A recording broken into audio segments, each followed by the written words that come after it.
Well, it is not Braden Soprenet today. He has the day off, but he will be back tomorrow. So let's not do any of those rumors that were started last time I was filling in for Braden. But I am Matt Skraby. This is 97.3 The Fan. We have a ton to talk about today.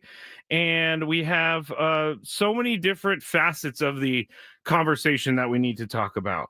And first, I mean, we're going to get into what happened over the weekend with the Padres, but ever since that game ended yesterday, there have been so many different pieces of news that have happened in baseball, and especially the National League West. And we will get to all of that because Rafael Devers is now a San Francisco Giant. And someone sent me a tweet from earlier today saying a quote from Rafael Devers: "I will play wherever I want to, or wherever you need me to play. I'm a team player."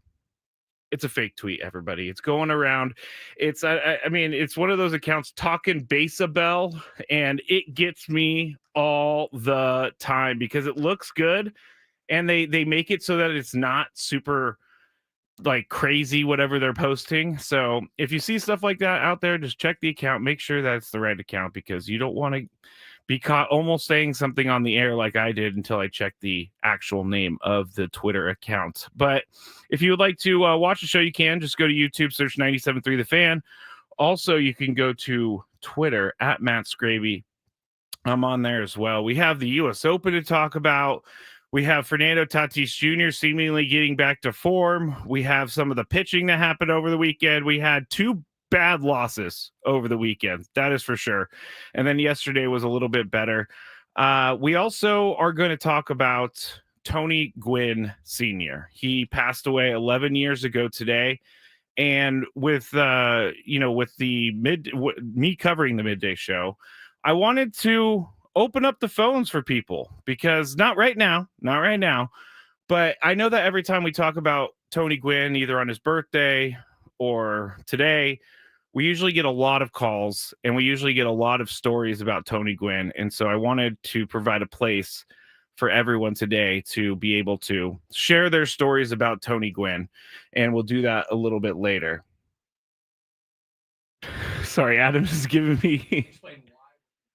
Oh, yeah, I did. He passed away 11 years ago today. So that's why we're thinking about him. And, as someone, I've said this before, but as someone who was never able to meet Tony Gwynn Sr., I am bummed about that, because obviously I've become very close with his son, and I've worked with his son for 8 years. And so a lot of what Tony Gwynn Jr. does is basically mirroring what his dad did throughout his career. So it's been nice to get to know Tony in that way and hear the different stories, off the air about his dad throughout all of his baseball career, growing up, going to the fields. I was listening to Jesse and Tony yesterday on Father's Day, and they were talking about how Tony was able to go to the field with his dad, and his dad was nice enough to let him be in the clubhouse. And so now Tony's kind of trying to pass that along to his son, and it's a really, really awesome thing to see that Tony Gwynn Jr. is just picking up where his dad left off, and generationally the family is going to stay in baseball. And Tony said, I don't really know if he's going to go in the baseball route, his son, Trey, but if he does, he could do what he could basically be me when I was little. He can come to the clubhouse, he can meet the guys, and that's really cool.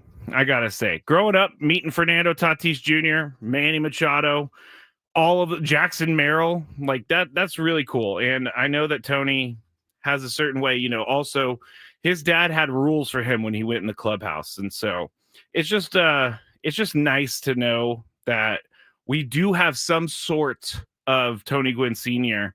being shown each and every day because of what Tony Gwynn Jr. does here on the radio, here in town, all of that. So we'll talk about that later. We'll get some of your stories if you have any, but that is not right now. Yeah, the Tony Gwynn passed away 11 years ago today, so that's why we are talking about that. But we're going to get into the Rafael Devers thing later, because that is a whole beast of its own. And I just want to quickly talk about the games over the weekend. Bad loss on Friday. even worse loss on Saturday and a good win yesterday, but not a great week going 2-4. But here's the old cliche that everybody's going to hate. You had a chance in 5 of those 6 games. The Padres could be talking about a 5-1 week last week. And I bet you we do talk about a 5-1 week at least once more this season, maybe twice more this season. But that's how close they were. And I know that doesn't really matter to a lot of people, but I will take a 2-4 week where you are not getting blown out by every team over a 2-4 week where you're not even close to winning and you're not even looking like you're close to winning. Now, Saturday's loss to the Diamondbacks, terrible. It was really bad. Up 7-3. Robert Suarez comes in, gives up 5 runs. And I hate to say this because I'm like anti this guy, but that's baseball. And we did that last year. We said this last year. After everything that happens that's bad, you just say that's baseball. And it is baseball. I remember the last time Robert Suarez gave it 5 runs at the bottom of the 9th. And that was on Skraby night, May 12th against the Angels. He could not find the zone for the life of him. He was walking everyone. He just could not find any sort of strikes in that outing. This outing was not like that. He was not throwing. He was finding the zone. He was throwing pitches in the zone.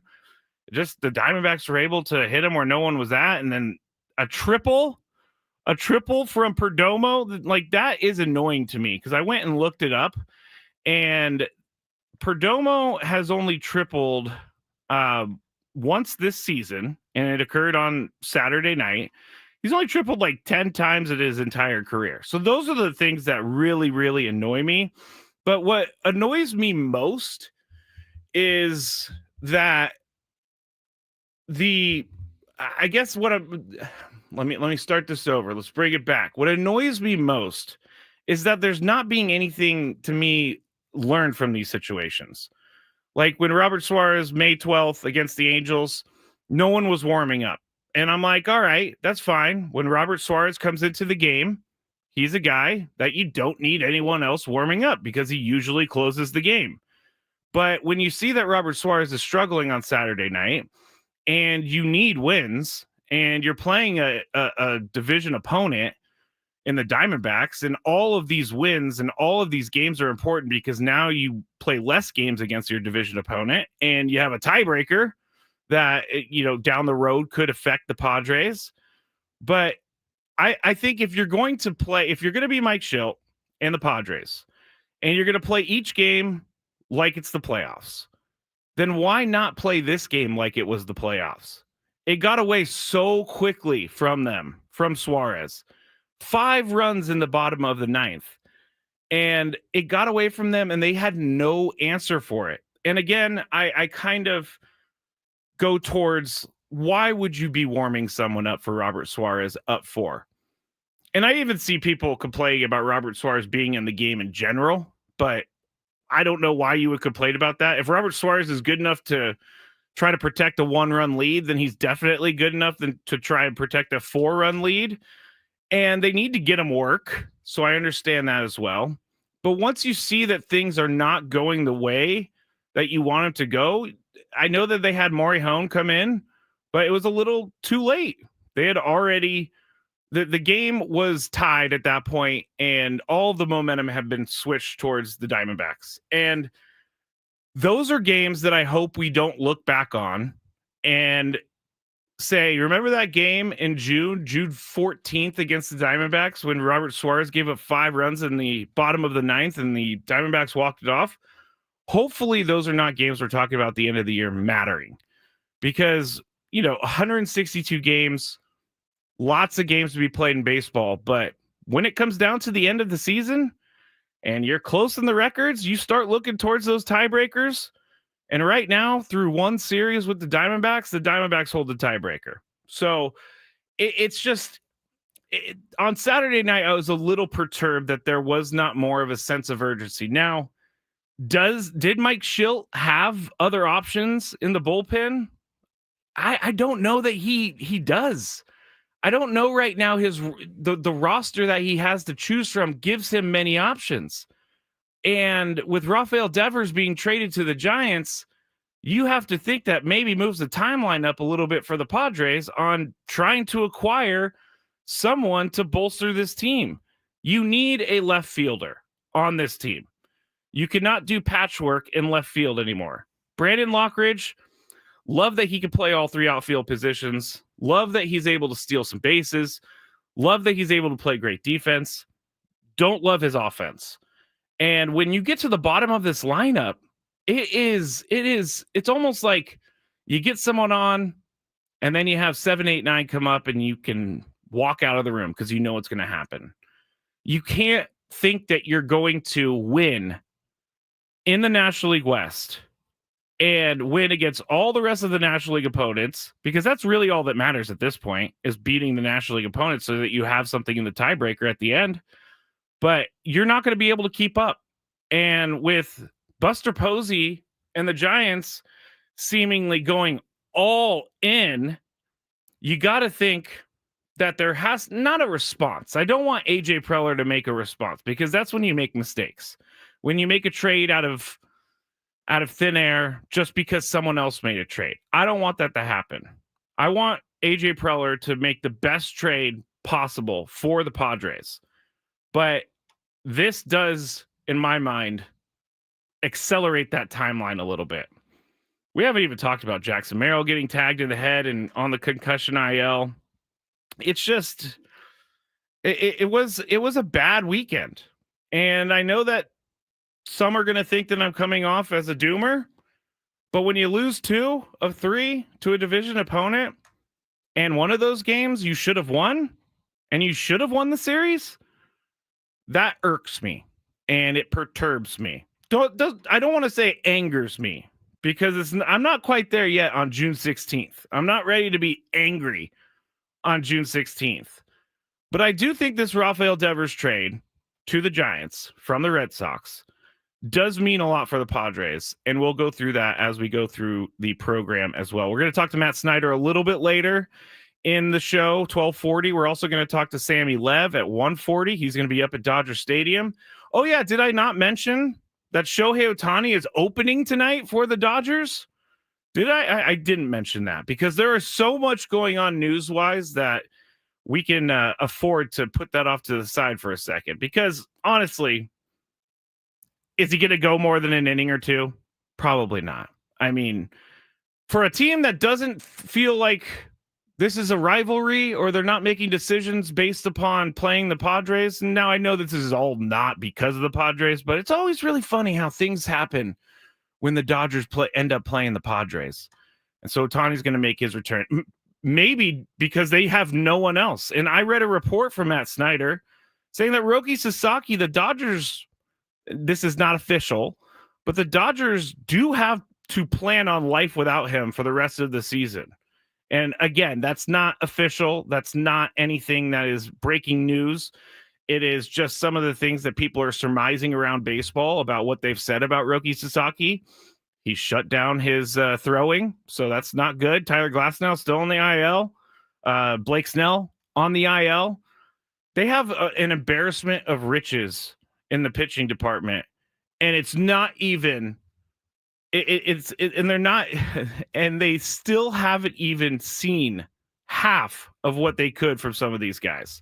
And so that's a little scary, but I think Ohtani is being pitched tonight because they kind of need someone and they want to see what he can do. So we have, again, a lot to talk about on the show. When we get back, Dennis Lynn was on with Ben and Woods, and he had a few things to say, so we'll sprinkle that in as we go along. But Fernando Tatis Jr. did something for the 3rd time in his career that I think is pretty cool. So we'll share that when we get back. I'm Matt Skraby, filling in for Braden Soprenet on the Braden Soprenet Show, 97.3 The Fan.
Braden Soprano Show coming correct with the rejoin music.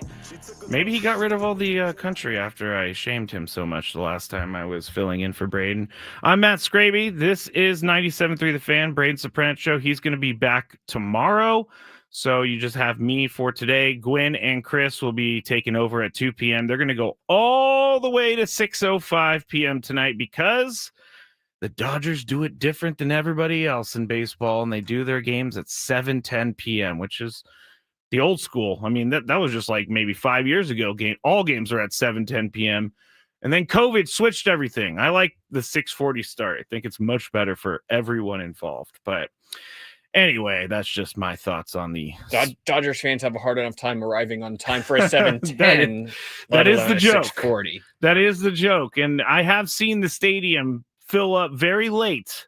Also, I don't know if you've been up there, Adam. You've been at Chavez Ravine. It is extremely difficult to get there to park, and it's extremely difficult to get out of that place. So, do I blame Dodgers fans? Yes. Show up on time. Yes, show up on time because you know what happens at Padres games? Everybody shows up on time. And we have a good trolley system that I encourage everyone to take because the trolley is really easy and it's cheap, and that's what I do when I can't get my free parking that I try to get for the Padres. I try not to abuse that free parking. Anyway, before we get into what Fernando Tatis Jr. did, I would like to say I like Adam Wainwright on the Fox coverage. I think he's pretty good. For the longest time, I had no idea who it was because they never said his name and they never put up his name. I like Jason Benetti, but Adam Wainwright jinxed the Padres by saying, oh, well, he's coming into the game up 4 runs. It might get into his head. And he even said on the broadcast, Padres fans are telling me to be quiet right now because I'm about to jinx them. And he absolutely did. So Adam Wainwright, you are to blame for a little bit of the jinx there. Now, as soon as he said that, the Diamondbacks go single against Robert Suarez, strikes out Corbin Carroll, which is a dangerous hitter, strikes him out with the bases loaded for the first out. Marte infield single. Now, here's where I have another problem. Very close play. But I feel like the Padres have every single challenge go against them. And I know that that's not true. And I know that most teams around baseball probably feel the same way. But it seems like when there's a replay or review, it seems like we know what's going to happen. We know what the call's going to be. Now, this one with Marte was very, very, very close. And the reason that I put up on Twitter over the weekend with that play about being mad about the review was because it was ruled an out on the field. You have to have indisputable video evidence to rule him safe. I did not feel like there was indisputable video evidence that could have ruled Marte safe. Now, was he safe? Probably. But do we know that ball did not touch Ariza's glove just a hair before he got to the base? We do not know. So that's why it's a little annoying for me because I can't remember off the top of my head, but there's been a few other reviews that have gone the other way. Willie Adames comes right to my head. It comes right to my head. Like Willie Adames was out. Willie Adames even knew he was out. Somehow the replay crew in New York decided that he was not out. And it seems like this stuff happens a lot to the Padres. Like indisputable video evidence overturning it. Like, I just don't get it. And I'm not going to spend any more time complaining about the review because it's going to happen a few more times this year. But here's where the Perdomo triple that ended up clearing the bases and tying the game. Here's where it's just, that's baseball.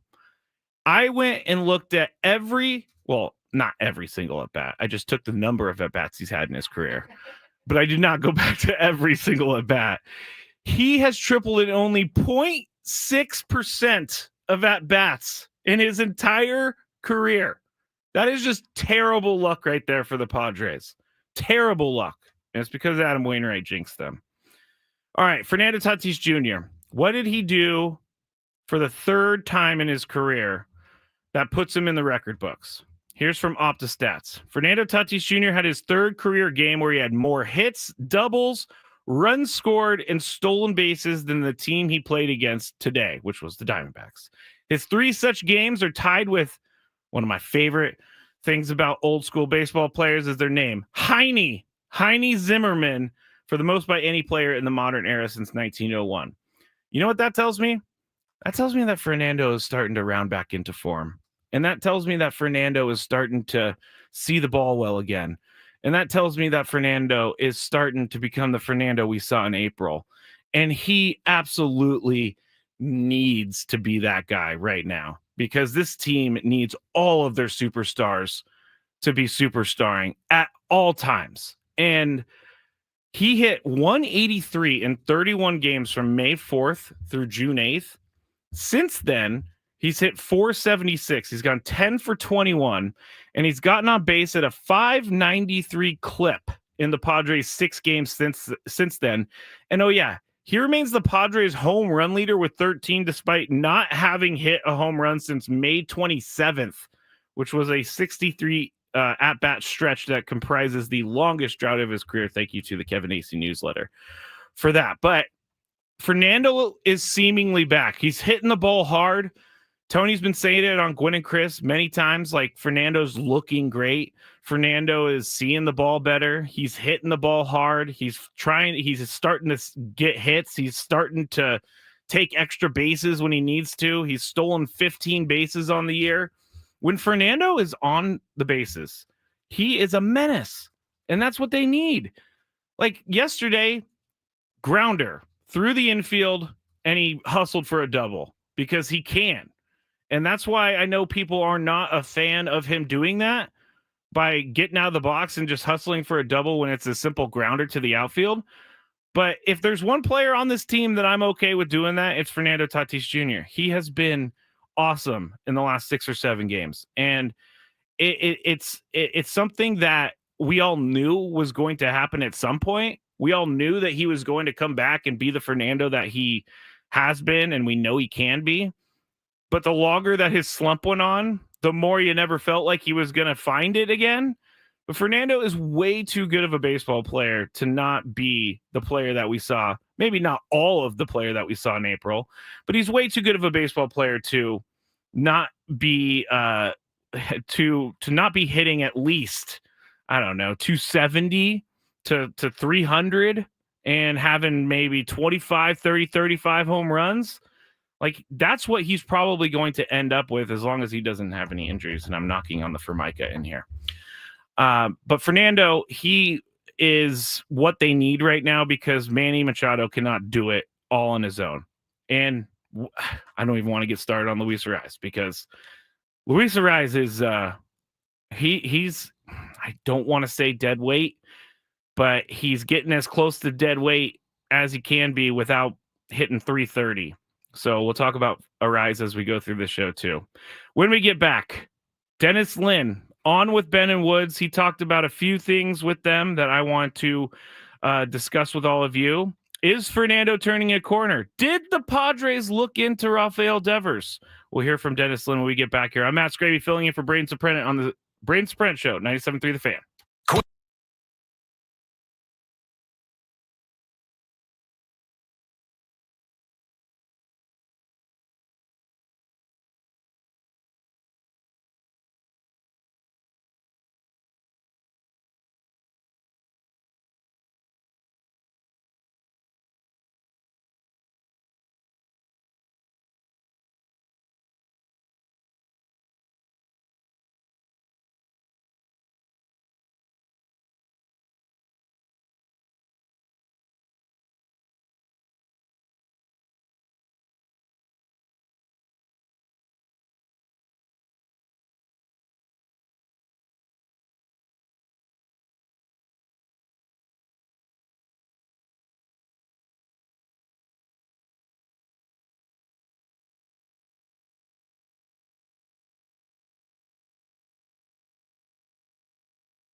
Welcome back into the Odyssey Palace on 97.3 The Fan.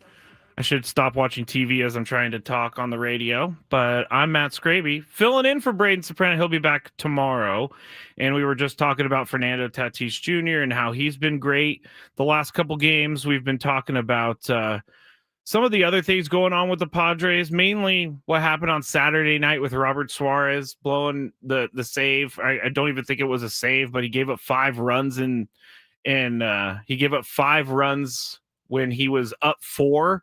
So it was not a save situation. But anyway, he lost the game. Not he lost the game. I hate saying that, but he was the guy who was on the mound when the Padres gave up 5 runs. So we have to go with Robert Suarez on that one. But I fully believe that when he, pitches again, he'll be fine.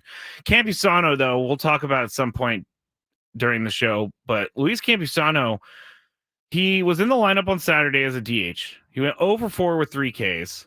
And, I didn't expect anything else, really, from him. Because it's not because I don't think that he's a good baseball player or anything. It's because how easy is it to just sit on the bench and not get any action, not see any pitches for days, maybe even more than a week at a time, and just be thrown in there? So he goes 0 for 4. I have no idea what's going on with that. I really don't understand why he is on the roster right now, unless they have bigger plans for him.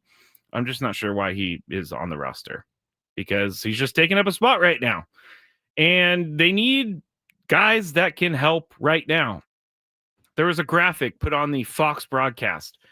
Since May 16th, Padres are last in runs per game, batting average, runners in scoring position average, and extra base hits. And they also have the second fewest home runs in 26 games with 18. Now, we've talked about the home run here on this station a lot this year. We've also talked about it a ton on Gwynn and Chris. And the home run is obviously a very nice thing to have.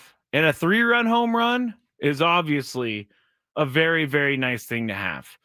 Now, I don't like to do this too much, but I was living in the Bay Area and going to college when the Giants made some of their World Series runs, 2010, 12, 14. And what they called their baseball was torture. And the reason they called it torture is because they were not a scoring team. They did not score.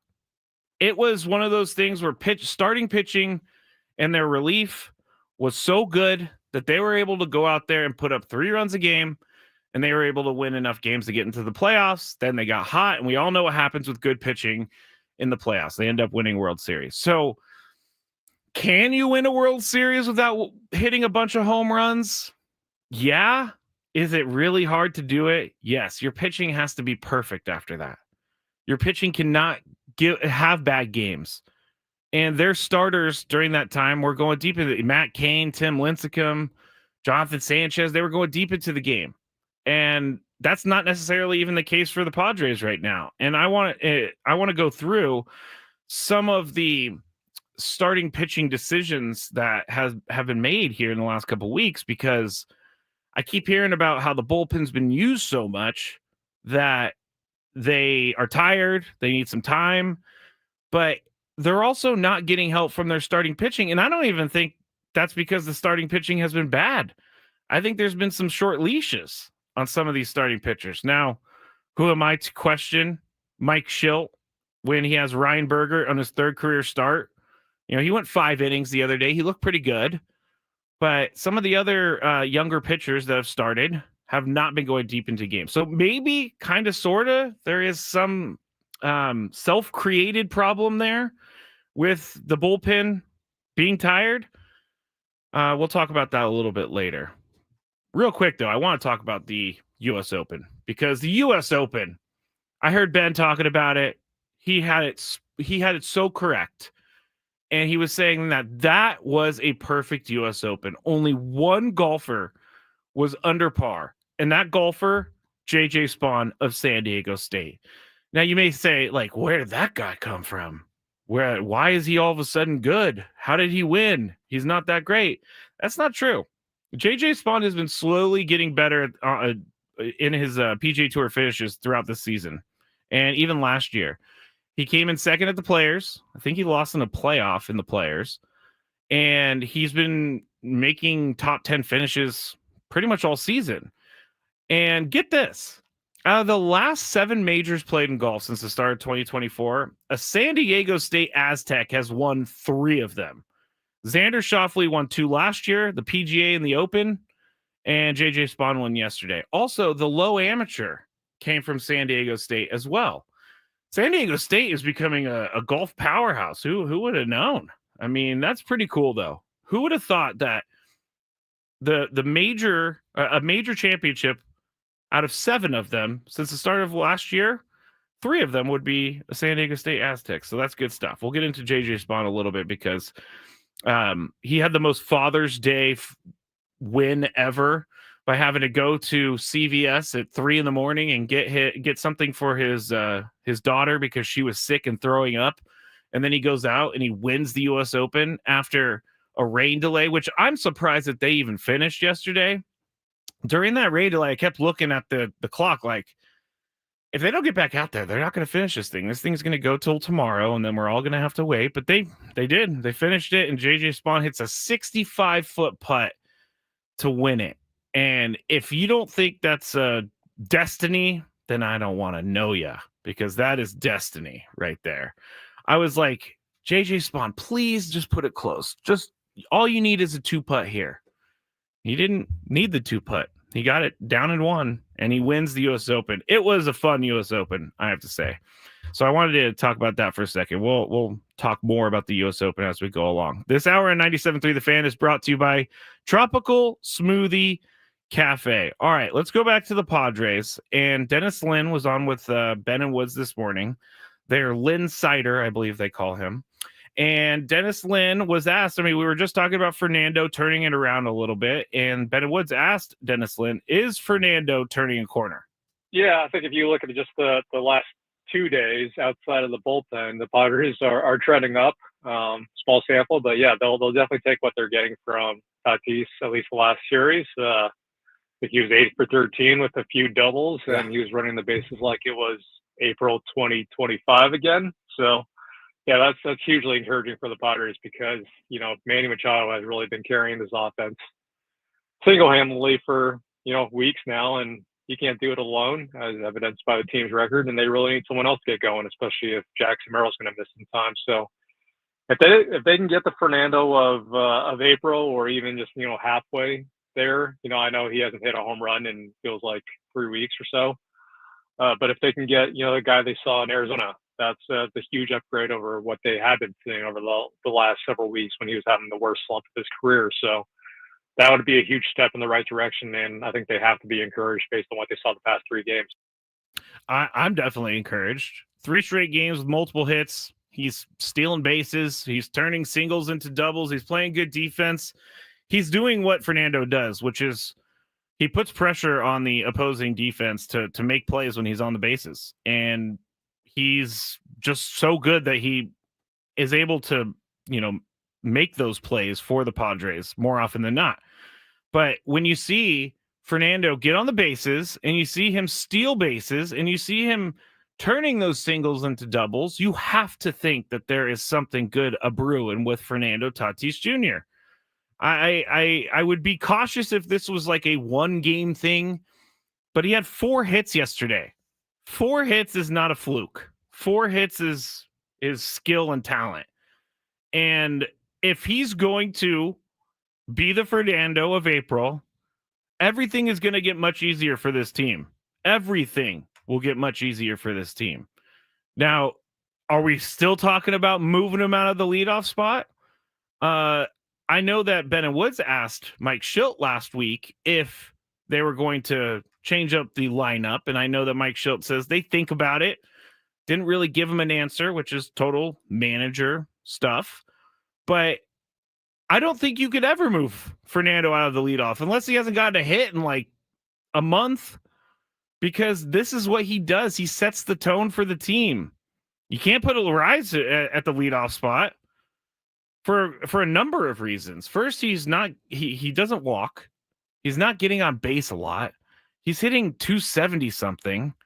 This has been the slowest start to Luis Ariza's career, and it really highlights what other people have been saying about Luis Ariza, the player, which is if he's not hitting 330, then he's not really, and I hate putting it this way, but that's the only way to put it.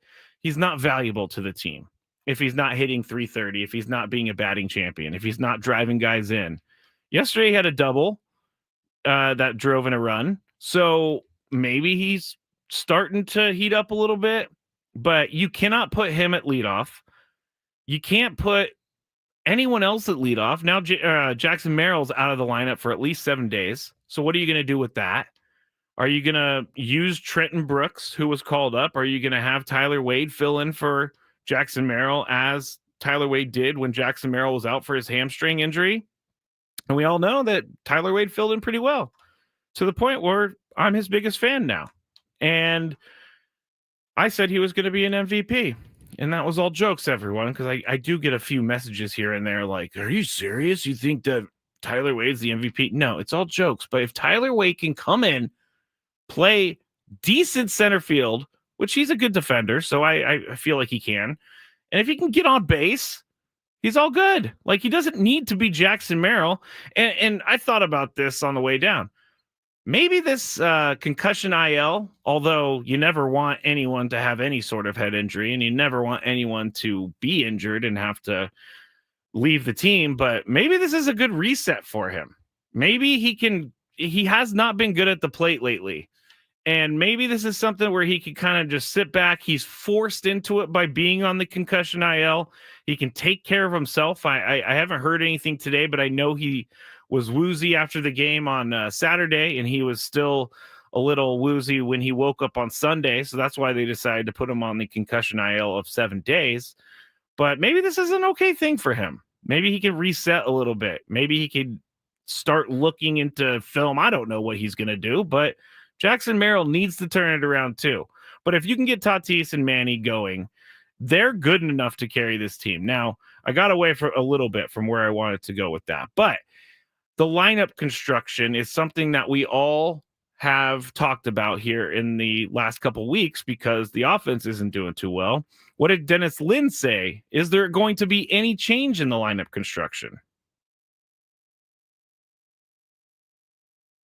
No, he's not. So it's probably going to look likely mostly the same, minus Jackson Merrill in center field, of course. Trenton Brooks might get a look in left field. I don't know if right away, maybe as soon as tonight would be the case, but they just don't have a lot of options out there. And Jason Hayward's still on his rehab assignment as of right now. Hasn't looked great there either. So yeah, they just don't have options right now. So maybe they have to mix and match a little bit out there. Obviously Tyler Wade, I expect will be in the line tonight at some point or at some position. So it's tough sledding when you're facing the Dodgers and Shohei Ohtani, at least for an inning. But here we go. This is what they have to work with right now. Yeah, it's going to be interesting. And that Dennis Lynn answer brings me to where we started. The Padres don't have options, which means that they need to find options quick. And especially with Rafael Devers being traded to the Giants. Say what you want to say about him. He's going to make the Giants better. The Giants are taking a risk on him. They're taking a huge risk. The Red Sox, they're happy. I would think the front office is kind of happy. They got some major league talent back in Kyle Harrison and Jordan Hicks, 2 major league pitchers, and the Giants took over 8.5 years of a contract with $254 million remaining on that contract. Giants are going to be on the hook for $13.3 million of that this year, and then another $230 million through 2033. $60 million of that is deferred. So the Red Sox just unloaded the biggest contract they have on the books. And so it works well for them, and it works well for the Giants. Buster Posey is not waiting around. Buster Posey has won 3 World Series. He is an MVP, a rookie of the year, all of the above. He knows what it takes to win. And Buster Posey did not care when he traded Lamont Wade Jr. He did not care when he made a lot of different moves to his roster when it wasn't working out. And I don't know that AJ Preller has the freedom in the way of, capital, prospect capital, player capital. I'm not talking about actual money, but I don't know that he has the freedom that Buster Posey did to make this happen, because Kyle Harrison and Jordan Hicks, put them on the Padres for a second. What would happen if they traded those two guys? That you would not be able to trade a starting pitcher right now because you don't have enough starting pitching for the Padres. And what does this mean for Jarren Duran? Do the Padres need to go after him now? Are the Red Sox even interested in giving him up now? My quick thought is no.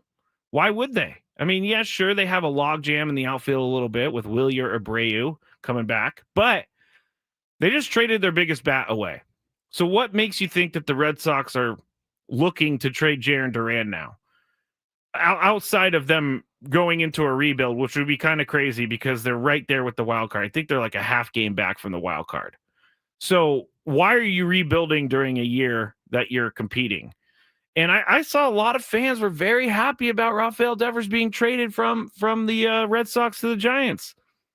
And I'm sorry, everybody out there. Don't think this makes it a possibility to trade Xander Bogaerts in his contract, because Rafael Devers is actually performing. And right now, Xander Bogaerts, although he did have that hit down the line yesterday, Xander Bogaerts is a good defender, and that's basically what he's being paid for, because offensively, it's been hard to watch. It's been really hard to watch, knowing that you're on the hook for that much money for the rest of his contract. It's not going to go away. No one is going to take his contract like the Giants took Rafael Devers' contract. No one is going to take that Xander Bogaerts contract. But do the Padres need to respond? I think they do. Not right now. Like, they have to respond with the right deal. The Giants are now above the Padres in the standings. And you got to think that they forced the trade deadline up a little bit for some teams. And the Padres are one of those teams, because trade deadline's not for what, another 6 weeks or so? Like, you cannot wait until the end of July to make a trade. The Giants are going for it now. Dodgers, I don't know what Dodgers have like a million guys that they could choose from throughout the season. And Roki Sasaki, as we said a little bit earlier, he might not even pitch for the rest of the year, which is kind of crazy. Glasnow coming back, apparently. Blake Snell coming back, apparently. But I do think the Padres need to respond with something, because Jason Hayward is not the answer in left field. And you will, throughout the season, start to lose ground in the National League West if you do not make some sort of change. You cannot keep throwing this lineup out there and thinking it's going to all of a sudden start clicking. Like we said earlier, the 7, 8, 9 hitters are not good for the Padres. And once you get to that part of the lineup, it's easy for the other team. And I hate to say automatic outs, but it kind of feels that way sometimes. Kind of feels like it's the automatic out at the end of the lineup. I know you have Maldonado, who's not hitting. I know you have Elias Diaz, who's not really hitting. But I don't think that's the place you change. I don't think catcher is where you're going to make a big change. They're going to have to go after left field. They're going to have to go after starting pitching. And one of those two things needs to happen sooner rather than later. But the Giants made a statement last night. They said, we have a good enough team that we think we can win the World Series.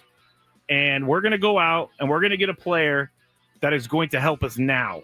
And that's exactly what they did. So the Padres absolutely have to do something. I'm Matt Skraby. This is the Braden Soprano Show, filling in for Braden. He'll be back tomorrow. More on the way. 97.3 The Fan.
gotta tell you, we talk about this on Gwynn Chris all the time, but there are three different like weather patterns in this building. You have the studio that is like Antarctica at all times, which I'm fine with. I'd much rather it be cold in here than hot. But then you have where we prepare in the back studio. I walked in today, thermostat said 84 degrees. 84. I was dying in there. I was dying. Adam did tell me last week on the chat, I never got a chance to bring it up, that one of our neighboring studios has the actual thermostat that works, but I've used that thermostat before. It doesn't seem to work. It says it's 69 degrees in here. I don't believe it. I think it's like 65 degrees.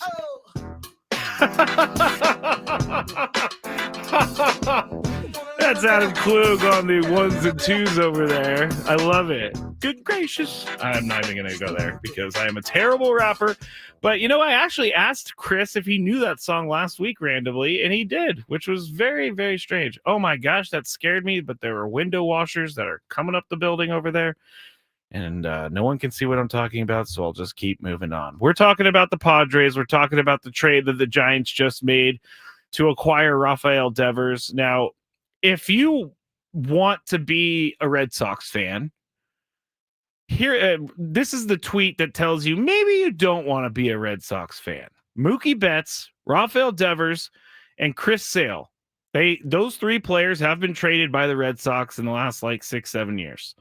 They have netted Vaughn Grissom, Alex Verdugo, Connor Wong, Jeter Downs, Jordan Hicks, and Kyle Harrison.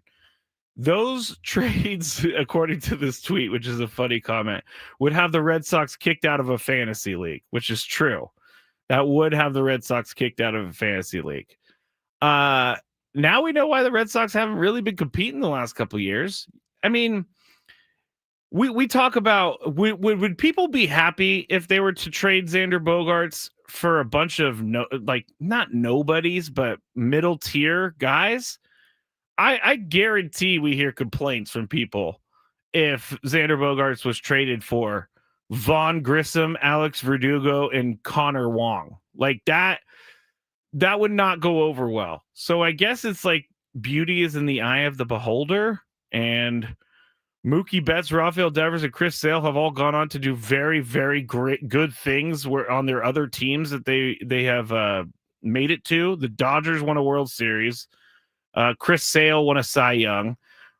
It's yet to be seen for Rafael Devers, but it's all give and take. It's not always going to be the return you want it to be. Kyle Harrison and Jordan Hicks at least are guys that they could put it in the game tonight if they wanted to. I think they optioned Kyle Harrison at AAA, which always is like a good feeling, but I bet you that's just to get him situated within the organization. Jordan Hicks, though, he was kind of he was a Cardinal. He was a closer. He throws hard. They tried to make him a starter. He did that for a little bit. It wasn't working out, so they put him back in the bullpen. Haven't really figured out what to do with him. So they traded him along with I think it was a single A guy and another prospect. So if you want to get some of those guys back, I mean, you're not right now. Xander Bogaerts' value to other teams has to be very low, especially with the contract. If the Padres are going to move that contract, they're going to be paying for some of that contract. The Giants took all of Rafael Devers' contract off of the Red Sox and made it, and the Red Sox made it the Giants' problem. Now we're the Red Sox just kind of thinking we need to get Rafael Devers out of here because he's not a good teammate. I can't say good teammate. He's not an easy player to work with. He's not the guy that we signed to this 10-year deal. I mean, they just signed that 2 years ago. So what went wrong? Well, they got Alex Bregman. They moved Devers out of third base. They wanted him to play first base. He said no. And things moved on from there. Everything devolved quickly from there. From the Boston Globe on Devers being dealt to the Giants. Quote, The team's feeling was that a $313.5 million contract comes with responsibilities to do what is right for the team, and that Devers did not live up to those responsibilities. They had enough, and they traded him. All right, that's fair. That's fair, I guess. But you signed him to the $313.5 million contract. Did you tell him when he signed this big deal? Like, I'm all about communication, open communication between both sides, between the team and the player. That's the only way these big contracts work, is if you are communicating. Did they communicate to him that they were going to eventually replace him at third base with Alex Bregman or someone else? Did they communicate that to him? Did they tell him when he signed the contract, hey, we might want you to play first base at some point? As you're getting a little bit older, you're going to transition from third baseman to first baseman to DH. Did they communicate that to him? I don't know. But if they did, and he just basically said, no, I don't want to do any of that, then yeah. And then he's being a difficult player to work with. He's being someone who is not really giving the Red Sox any sort of wiggle room with him. And I do think it's funny now the Red Sox are all of a sudden saying that his contract comes with responsibilities to do what is right for the team. Is that in writing? Is that in writing? You have to. You've heard of the unwritten rules of baseball? No. These are the unwritten rules of contracts. We all know how contracts work. If the Red Sox wanted to get out of a contract and they had the opportunity or whatever language is in it, they would take advantage of it in a heartbeat. Did they write in there you have to be a good teammate? Because if they wrote in there you have to be a good teammate, then maybe he's in breach of contract. I know. I'm way too friendly to Rafael Devers, and now that he's a Giant, I'm not going to be friendly to Rafael Devers. Number one, Oracle Park, I don't know is the best spot for him. He's a lefty, and so he could hit it into McCovey Cove, but that big brick wall in right field is not easy to clear. And Rafael Devers had, what was it, Pesky's pole? Fenway was an easier place to hit for him. So I would expect his numbers to go down a little bit, his power numbers to go down a little bit. Okay, so let's move on from that for a second. The Padres say that they have a bullpen problem by having the bullpen being used too much.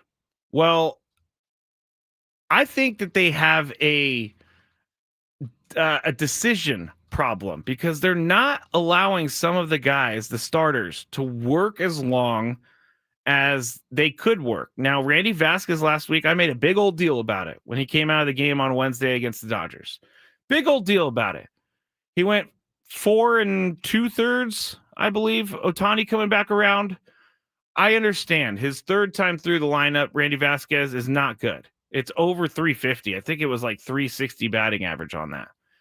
And I made a huge deal about it. But when you're saying that the bullpen is tired and the bullpen needs rest, you're going to have to, at some point, turn the other way and be like, okay, Randy, you're good on pitches.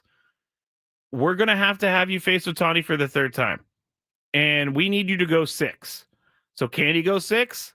And then you have your regular setup, 7, 8, 9. You have Estrada, Adam, Suarez. I think that we've seen Padres being pulled a little bit too early, Padres starters being pulled a little bit too early, and then the bullpen has to pick up the slack. And even Dennis Lynn said earlier on Bennett Woods that this bullpen has been used a ton, and they have been used a ton in high leverage situations. Now, they will be getting some help, apparently, coming back soon. The Padres, I guess, expect Yu Darvish back this month, which would be 2 weeks.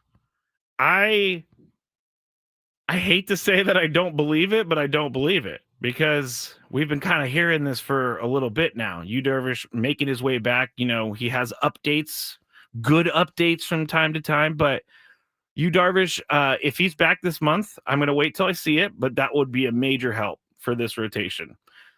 And they also are going to be getting the return or getting back Brian Hoeing at some point soon as well. Brian Hoeing is a long reliever. Brian Hoeing is going to help this bullpen in many different ways because with the emergence of Sean Reynolds can pitch anywhere that you want him to pitch. He can close games, I bet. I know that he hasn't done that yet, but he could pitch 3 innings in the middle of a game if you need him to. He could pitch 1 inning in the 8th inning if you need him to. Brian Hoeing will be the guy who can come in when a pitcher goes 4 1/3 or just 4 innings. If they're throwing too many pitches, Brian Hoeing can come in, eat 3 innings. That's his job. So that's going to help a lot for them. And I think that they are playing the long game with the starters. The Padres are. I think that they're playing the long game because of learning from last year and seeing how down the stretch pitching was a problem. Not a problem, but pitching was, not as good as it was throughout most of the year. 22 times this year, though, a Padres starter has gone at least 6 innings this year. That doesn't seem like enough. And that's why the bullpen is being used so much. Out of Randy Vasquez, Stephen Kolek, and Ryan Berger, in their 9 starts in the past 3 times through the rotation, those 3 have totaled 43 2/3 innings. That's about 4 2/3 innings per start. That is what is going to wear down a bullpen. So you have 3 times. So this is a good sample size. These 3 guys, Ryan Berger, Stephen Kolek, and Randy Vasquez, their past 9 starts, they're averaging 4 2/3 innings per start. That puts a lot of pressure on the bullpen. So you have three guys in the rotation that are not getting to the 5th inning. And that's a problem. I don't think that Ryan Berger has been bad. He's been really good. He went 5 innings the other day, which is nice to see. I don't think Randy Vasquez has been terrible, and Stephen Kolek has been pretty good as well. Why not see what they can do? If they're coming up on 100 pitches, which Randy Vasquez sometimes is in the 90 pitch range, and when he's in the 4th inning, like that, I understand why you have to remove him. But I didn't feel like that was the case last Wednesday, and the rest is history. We know what happened with everything. But I think it might be a short leash problem rather than a rotation problem. And so I would like to see Mike Schilt and company giving their starters a little bit more trust, because Chris pointed it out. And I'm going to actually talk about this on the other side, what Chris pointed out to me. And we'll talk a little bit more about pitching. We'll also get into Tony Gwynn Sr. Today is is it anniversary? I guess it would be the 11th anniversary since his passing. So we're going to talk a little bit about him. If you have any stories that you want to share about Tony Gwynn Sr., times that you met him, please give us a call. And you're going to be on hold for the next segment, but I want to start getting people lined up if you would like to tell your story about Tony Gwynn Sr. 833-288-0973. But when we get back, what Chris shared with me and more on 97.3 The Fan. Just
Very eclectic mix of music, I have to say. Rejoins here, 97.3 The Fan. I'm Matt Skraby filling in for Braden Soprenet. This is the Braden Soprenet Show. He will be back tomorrow. I mean, he picked a really bad day to take a day off because there's so much news. We haven't even really got into the Ohtani pitching thing at all, which if you're just tuning in, Shohei Ohtani is going to open the game for the Dodgers tonight against the Padres, which of course he is. Of course he is. First time since 2023 he's going to pitch. And the last time that he pitched against the Padres, they have only faced him once. And I believe Adam Klug was at this game. July 4th, 2023. I actually remember this because I think they even held Ohtani hitless in the entire series against the Angels in that July 4th series. But Padres handed Ohtani a loss, scoring 5 runs on 7 hits against him. Jake Cronenworth had 3 hits against Ohtani that day, including hitting back-to-back homers against him with Xander Bogaerts. So maybe this is a good thing. Maybe Xander will hit a home run against Ohtani. Who knows? The other 2 hits for Cronenworth were doubles, and Manny Machado also had 2 hits against Ohtani in that game. So I don't really believe in past I do kind of believe in past matchups, but it's been so long since Ohtani has pitched, over almost 2 years. I think and the team has changed so much and the player has changed so much. I think we'll have to see what Ohtani is doing. I mean, he's probably had to change the way he's pitched a little bit because of the Tommy John surgery. He doesn't want to have to go down that road again. I do think it's kind of funny, though, because earlier in the year, Dave Roberts was like, well, he might not even pitch this year. We might hold him out until next year. And then it became, once guys started going out of their rotation, well, he might pitch before or just after the All-Star break. Well, he might pitch before the All-Star break. Well, he's pitching tonight. So they are going to bring him out, dust off that pitching glove. I don't know if he has a pitching glove or if I guess he doesn't play another position. So it's just a regular glove, but I don't know. I think it is very strange for a team that does not care about the Padres to start Ohtani against them. Now, he may go an inning or so, which for a team that already has a bunch of openers, does an inning really help? I don't understand this move, other than the fact that they don't really have many starting pitchers to offer right now. Yamamoto got beat up the other day. Tyler Glasnow still trying to come back from his injury. Blake Snell still trying to do something. I don't know. I think he's got like shoulder discomfort. Roki Sasaki, we'll talk to Matt a bit later, but he's shut down from pitching. Let's stop there for a second, because I made a big old deal this offseason about Roki Sasaki and how the Padres absolutely need Roki Sasaki. Well, he got, I don't want to say he got what he wished for, because that's not what he wished for, but we all knew that the Dodgers have a way of their pitchers being injured all the time. And so it was one of those strange things where Roki Sasaki said in the offseason he was looking for a place that could help him keep his arm okay. And then, by the way, we had that report from a Japanese reporter saying they actually wanted to do Tommy John in Japan, but he did not want to do that. So it doesn't look like he's close to coming back, which he's ducking the Padres again. Maybe that's what it's all about. He just wants to duck the Padres. But that is a bullet dodged for the Padres. Roki Sasaki being shut down from pitching. We'll talk to Matt Snyder about that at 12:40. We're also going to try and catch up with Sammy Lev at 1:40. He is going to be up at Dodger Stadium, so he's going to be doing his show, his pregame show from Dodger Stadium ahead of this series and ahead of this big night. It turned into a big night with Shohei Ohtani pitching, so we're going to try and catch up with him as the show comes to an end, but we're not sure, 100% sure. It's all about that traffic up in LA. We're also going to talk about how the Rockies beat the Braves after being struck out 16 times in the game. That's not even the craziest part.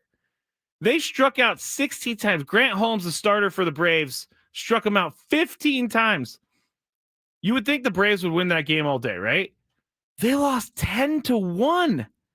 I don't know how you strike out 16 times and you lose, or you strike out batters 16 times and you lose 10-1. We'll talk about that. The A's also, or MLB, removed the reverse boycott game from the A's archives online. We could talk about that later.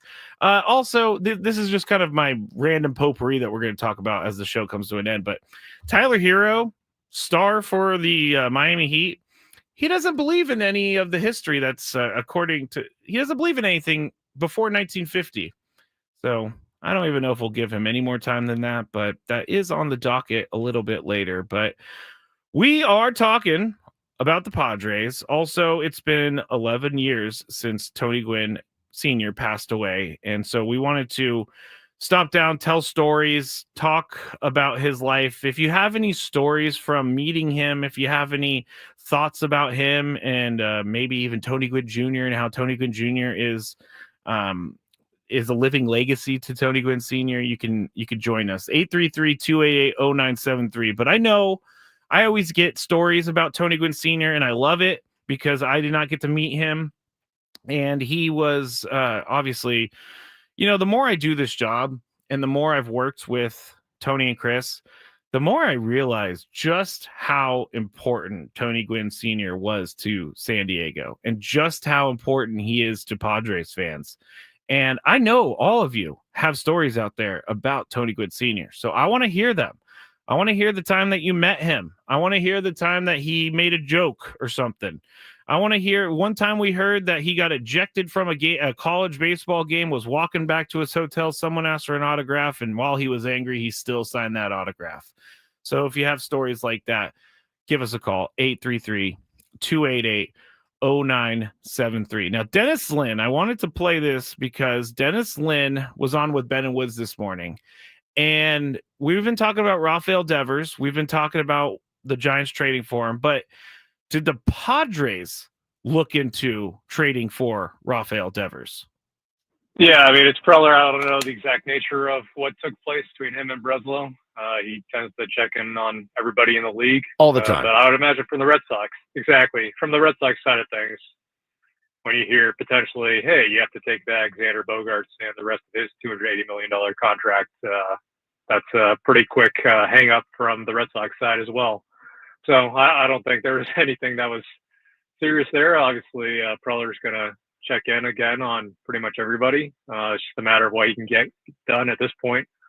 It's going to be a seller's market. I know people are saying, it's not a great return for the Red Sox for Devers, but I mean, that's a special case, right? So if you're looking at someone a lot more affordable from a salary standpoint, I think it's going to be a lot harder to get someone like that. And plus, it's still really early. Like pretty much most of the league feels like they're still in it. So it's going to be maybe a while longer before Preller gets something done.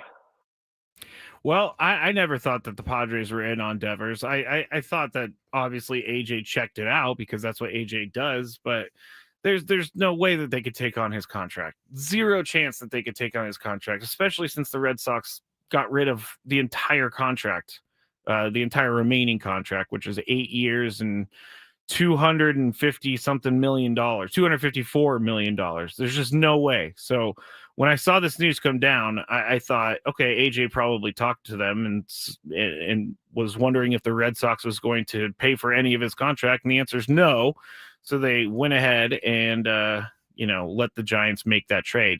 This could backfire on the Giants. It could backfire on the Giants for a couple of reasons because, he's going to get older through the length of his contract. And so the length of his contract is going to be somewhat akin to the Xander Bogaerts. Like you're going to be making a lot of money when you're not, you're going to be making a lot of money when you're past your prime player years. And so if he can help the Giants right now, if he can help them win and make the playoffs, get to the World Series, then it's all worth it. But it's a big gamble. And Buster Posey is not afraid to do this. Buster Posey has basically told this entire team, hey, no one is safe. Maybe outside of like Matt Chapman and Willie Adames, who he just signed, which is kind of a bad contract for him because Willie Adames has not started great. But Buster Posey, not afraid to make changes. And we all know that AJ Preller, not afraid to make changes either. Oh my gosh, I went past my break time. Oh, I've been trying to do better with the break times.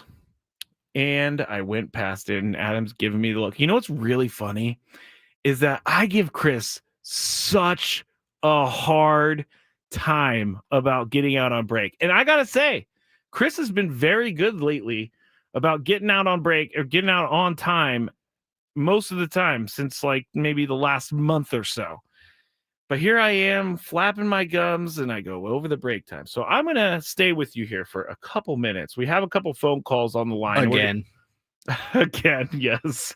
This is the second time today that I've done this, and I need to get better at it. It is not something that I want to do wrong because I give Chris such a hard time about it. But we do have some phone calls coming in about Tony Gwynn Sr. So if you have any Tony Gwynn Sr. stories, if you have any, it's kind of like an open phone segment too. If you have any thoughts on the Padres, you could give us a call, 833-288-0973. Now, as always, when I take calls about the Padres, these trades that you want to talk about have to be real. They're not trading Xander Bogaerts for one player and the other team is taking the entire contract. It's just not going to happen that way. So if there's some realistic trade ideas out there, let me hear about it because I want to know. I like talking trades. I think trades are fun. But I do think that this means that Jared Duran is off the books now, or off the trade market, trade market, because the Red Sox just got rid of their best bat, and so they're looking to go from here, and they're going to have to do it with the guys that are on the team right now. So I think that does take Jared Duran away as an option, and I do think that the Padres need to respond. I think that the Padres have to respond in a smart way. They don't need to be a team that is going to make a move just to make a move. That never works out. They need to be a team that makes the right move. But they can't wait until the trade deadline, which is around 6 weeks from now. They have to do something here in the next couple weeks. It's just not going to work to just wait and have left field be a revolving platoon for 6 weeks. You're going to start losing games. And I said it earlier in the year, is left field losing you games? And earlier in the year, left field was not losing them games. But now left field is starting to be a problem. And it's not just that it started. It is a problem. But they've been able to get by. And they've been able to squeak by because they've been winning here and there. But in the last maybe 2-3 weeks, 2 weeks, it's very apparent this team needs a left fielder, and it's very apparent this team needs starting pitching. Because it seems like Yu Darvish is going to come back before Michael King comes back. Michael King thing really confuses me. It confuses me a lot. He woke up one day, his shoulder was bad, and I understand that things happen. I understand that things get a little weird. As a 40-year-old guy, I jumped out of bed the other day and my ankle hurt for no reason, so I understand it. But it just is bad timing to lose a guy and not even have any idea when he's going to come back. Like that's hard to take. That's hard to take. All right. We're going to head to break. I'm Matt Skraby. This is the Braden Soprano Show. On the other side, we're going to talk about Tony Gwynn Sr. If you have any stories, if you want to talk about him, if you want to tell anything from his career, if you want to just anything that is radio friendly, please give us a call. 833-288-0973. Back shortly with more on the Braden Soprano Show, 97.3 The Fan.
MLB Network on TV in here, and they're watching a little bit from yesterday, the Cardinals and the Brewers. Now, Wilson Contreras is on the Cardinals, and they were going back and forth a little bit yesterday because of something that happened at first base. There was a collision at first base, and so the Brewers weren't happy, but Brewers pitcher, I believe it was Jose Quintana, hits Wilson Contreras, and he goes and he just gets the ball.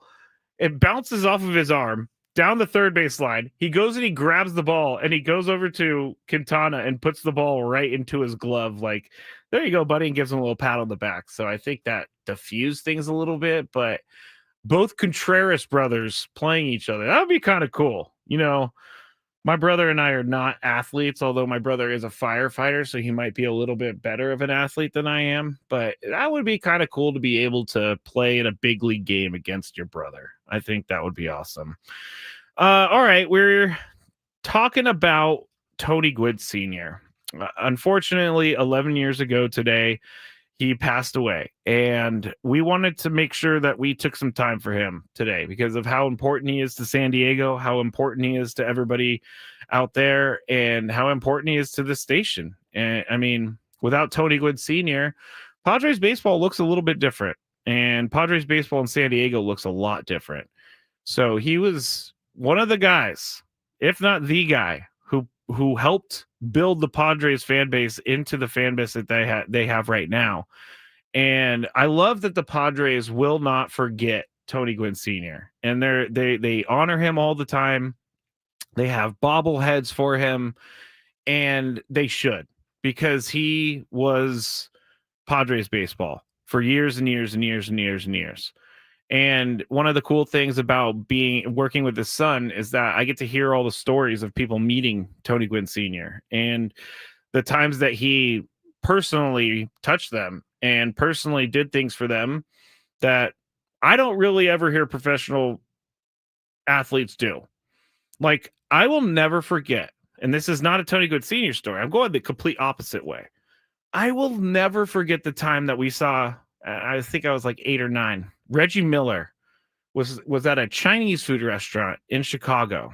And I will never forget when my parents saw Reggie Miller. I was a massive basketball fan, and they asked the waitress, "Can you go over and ask him if my son can go over there and get a picture?" And the waitress went over there, and Reggie Miller is well within his right to do this, but imagine looking over and seeing like a 9-year-old kid who's so excited to see a professional athlete and then say, no, he cannot come over here and take a picture with me. Again, within his right, would have been way easier for him just to take the picture, especially for a 9-year-old kid. If I'm a 35-year-old man or if I'm a 40-year-old man like I am now, completely understand him telling me, no, I can't take a picture. That's fine. I wouldn't even ask for the picture. But a 9-year-old? Come on. But Tony Gwynn Sr., the reason I bring that up is because he doesn't have stories like that. Like, I've never once heard a story like that about Tony Gwynn Sr. And that's what makes him awesome. And that's what makes him special. And if you have any stories, if you want to talk about Tony Gwynn Sr., give us a call right now. We're going to do it in this segment, 833-288-0973. We have the news of the day on the other side, but this is all dedicated to Tony Gwynn Sr. So let's go to Ray in Scripps Ranch. Hello, Ray. You're on the Braden Soprano Show, 97.3 The Fan. How are you? Good, great. Thanks for having a little Tony Gwynn time because, yeah, he deserves it. I mean, so for me, my little stories aren't up to anything like great exciting, but I was at his first game. Not that I knew he was going to play. I just happened to be there knowing him from playing basketball at San Diego State. And I thought he was going to be a home run hitter because he was just kind of bigger, and he hit that double to left center field and just looked like he was going to be a power hitter. Little did I know he was going to be one of the greatest hitters of all time. I also saw his last game. So I actually saw his whole career, went to so many games, and believe me, you know, there's been some lean years with the Padres, but back in the 80s and stuff, there was some really, trying times. But you knew when Tony Gwynn came up to bat, you could count on, like, excitement. He'd be the guy lighting the fire, getting the hits and stuff. It just I did get a number of autographs and local signings with him, and this is the thing that you're kind of alluding to, is that he just make you comfortable, like always. The guy would just make you feel like somebody important. He keeps like that at-home feeling, just one-on-one. He'd give you that attention, which, like you say, that's just amazing to do it. And for how many years, 20 plus years just being in baseball, plus all the years afterwards. We really miss Tony Gwynn. Was a great human being. Thank you so much, Ray, for that. I appreciate you calling in, because he was a great human being, and still, I mean, his impact is being felt throughout San Diego, and those are the type of things I want to hear right now. I want to hear things, your thoughts on Tony Gwynn, things that you met him, events that you went to, things like that. I believe we have Edward. Edward is that who it is on the? Are you putting him on the screener? Ed in Fallbrook. There we go. Hello, Ed. How are you doing today? I'm doing great, and I'm glad you're having this portion of the store of your show about talking about Tony Gwynn. I have a touching story about Tony Gwynn. Okay, please share. Well, after school, I taught at the Padres Junior High. I picked up my son at the elementary school. He was about 9. We went down to Thrifty's, which, of course, now is called Rite Aid. Yes. I went in to do some stuff, and, of course, my son went to the toy section. Yes. And I recognized this fella that was there, and I thought, So I followed him out to the car, and he turned around. He had bought some videotape. He looked at me. Can I help you? And I saw his like a Ford SUV, and it said El Cajon Ford, and I thought, my God, that's probably Tony Gwynn. Like I was talking to him. He turns around and looks at me. Can I help you? I said, yeah, my son's in there. And, he's 9 years old. He's a big baseball fan. Can I run go get him out of the toy section to come meet you? He says, look, if I don't get back down to the barn, which is what they called the gym at Fallbrook High, my son, Tony Gwynn Jr., is playing basketball, JV basketball. My wife will skin me if I don't get down there with the tape and continue filming. Okay. You bring your son down there, and I will give him an autograph. I will meet him. So we went home and got Brad's latest card. That was Tony Gwynn's, and he got a Sharpie, and we went down to the barn, and because it was a JV game, and Tony Gwynn Jr. was like from Poway High, I looked around. There was hardly anybody in the barn at all, but there was this fella up high, all by himself, with a video camera. I said, Brad, that's Tony Gwynn. He goes, yeah. So my son walked around the boundaries, behind the, underneath the basket, and up there, introduced himself to Tony. Tony said something to him, and my son sat down next to Tony. And my son was sitting there for probably 10 or 15 minutes. This is like 1996 with Tony Gwynn. Wow. And they chat and what have you. And then Tony took the baseball card from my son and looked at it and signed it. And I thought, oh, my God, this is before we had cell phones with cameras, and I didn't have a camera with me. And Tony just took the time, and I said, Brad, what were you guys doing? He said, I'll talk to you when it's break time. When the period's finished, we'll talk. And so they talked. He signed the card. My son still has it. But for Tony to take that amount of time, be so pleasant, and not tell me just to get lost was an amazing thing. That is amazing. Thank you, Ed, for sharing that story. I mean, again, I have heard, I don't think I've ever heard a fan story about Tony Gwynn twice, and they're all different, and they're all somewhat similar to that. Like, if you come down to the barn in Fallbrook, I will be there, and I will sign your son's card. I'll meet him, all that stuff. Like, that stuff doesn't really happen. In 1996, Tony Gwynn was a megastar. I mean, he was the guy. So it wasn't like he was a new ball player that was trying to make his name in the league. He was established at that point. But that was a great story, Ed. I appreciate that. And I bet your son will never, ever, ever forget that moment. And I know I wouldn't. When I met Deion Sanders in 1994, when he was playing for the 49ers, I will never forget how nice he was to me. The complete opposite of Reggie Miller, to be honest with you. He said, "What's up, little man?" And I was like, "Oh my gosh, Deion Sanders, talk to me. This is the best thing in the world." He had just pick sixed. I can't remember who they were playing because I was so excited. But he had just done the pick six thing, and I met him after. Oh, it was amazing. Still remember to this day. It's just too bad that he coaches Colorado now. All right. If you have any stories, 833-288-0973. I'm going to take a call real quick from Jeff in Santee. Hello, Jeff. How are you doing? Hello? Yes, Jeff, you're on the air. What's going on? Yeah, I got a story about Tony Gwynn. Yes, please tell me. What's that? Please tell me your story.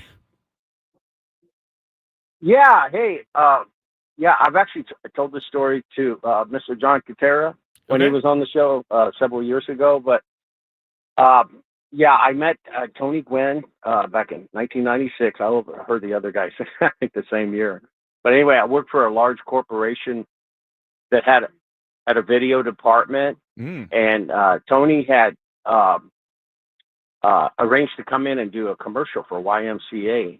And I had the opportunity to collect a lot of memorabilia for from his years and everything and current years. And so I had a chance to meet him and sit down with him and have a really nice long chat with him. And there were about 4 or 5 of us in the room, and he must have signed a dozen different items that I had, even World Series stuff from 1984. And the one item that he was really, really excited to sign was I had a picture of him sliding headfirst into second base. And he said, wow, he said it just like this. He said, "I'm really impressed. I've only done that twice in my career." Slid headfirst into second base, stealing a base. And you had one of them. Anyway, it was an amazing, 20 minutes or so that I spent with him. And that same year, his brother, Chris, had just joined the team.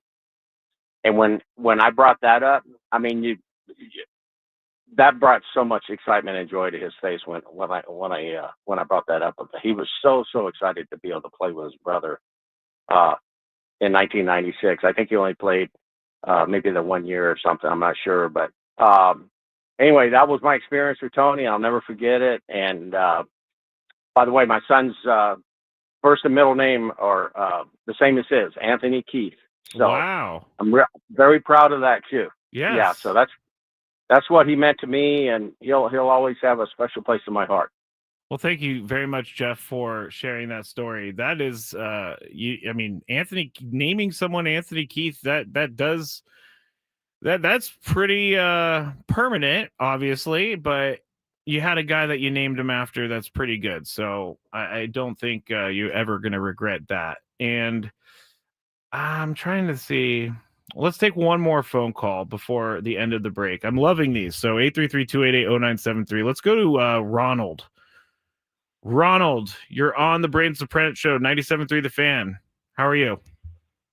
Good, thanks. How are you doing? Good. What's your Tony Gwynn story? So I was at SDSU for a cheerleading competition for my daughter, and my son was with me, and he had his Pop Warner team that were down there, and the brothers are bored off their butt during these cheerleading competitions, and he was about 12 years old, and so him and his buddy go take it off, and they're going to go look at the baseball fields, and they find the practice fields over there in SDSU, and they're wandering around. They find a couple balls up against the fence, and they start walking around, and there's nobody there. So they're gathering up a couple balls. They both got, 3-4 balls, and they go walking back, and there's Tony Gwynn talking to somebody in the parking lot. And right when they were leaving the field area, and they stopped in their tracks with their mouth open. and they're looking, and it's Tony Gwynn. And so all of a sudden the guy leaves, and Tony turns around and goes, "Can I help you?" And my son and his buddy are like, "Hi, Mr. Gwynn. Can you sign a ball?" And he goes, "Yeah, come on in here." So he goes into his office. All right. I'm sorry we had to cut you off, Ronald. Stay right there. We have to go to break. We'll be back.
Sorry to disappoint. It's actually Matt Skraby, and Braden will be back tomorrow. So only a one-day fill-in for me today, and then Gwynn and Chris will be back with them for the rest of the week. They are still doing their show tonight. I know that Tony Gwynn Jr. is on his way up to Chavez Ravine right now, and Sam Levitt is supposed to be at Chavez Ravine in Dodger Stadium tonight for his pre-game show, pre- and post-game show.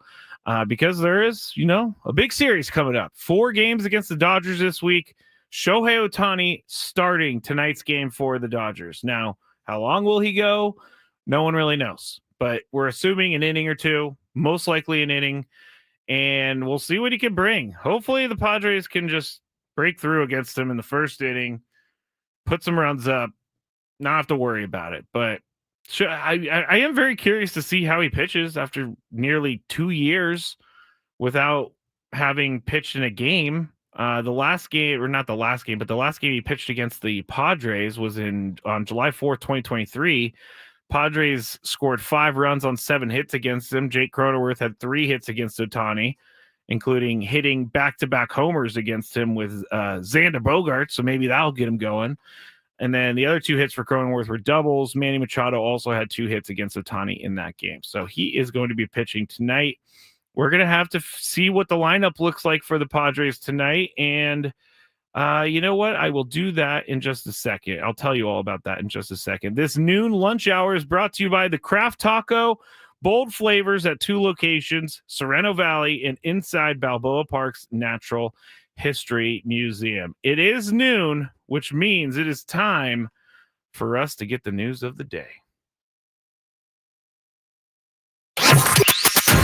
It's time to get caught up on the latest with the news of the day. I gotta change my intro into that because I just said the same thing twice. All right, first news item of the day, Jackson Merrill concussion IL. We knew this yesterday, but this is a big news story for the Padres. I mean, they're losing their center fielder for at least 7 days. He was tagged by Ketel Marte on Saturday night when he was going to second, sliding head first. Marte knew it immediately. He knew that something was up. He kind of swiped down at him, and it was completely unintentional. It just seems like Jackson Merrill has some bad luck this year with everything. Jackson Merrill has already missed a bunch of time with the hamstring injury. Now he's going to miss some time with the concussion, but definitely want Jackson Merrill to be back and ready to go as soon as possible. Now, this brings a couple different wrinkles to the lineup. Who is going to fill in it for him? Is it going to be Brandon Lockridge every single day? Brandon Lockridge is, a good defensive center fielder. He's only hitting 224. His slug is down there. It's 271. So he's not hitting for power at all. And he can play the center field position. That's what they're putting him in there for. Now, is Tyler Wade going to be filling in for Jackson Merrill over Brandon Lockridge? Or are the Padres going to be using both of those guys? Brandon Lockridge in center field, Tyler Wade in left field, vice versa. We all know that Tyler Wade filled in admirably for Jackson Merrill while he was on the IL with his hamstring. But this does, I said earlier, maybe this helps Jackson reset a little bit. I'm hoping it does because it's not been a good month for him ever since he came back from the hamstring injury. He started out pretty strong and then just has not looked good at the plate for a while now. So hopefully this helps him reset. But this goes back to left field.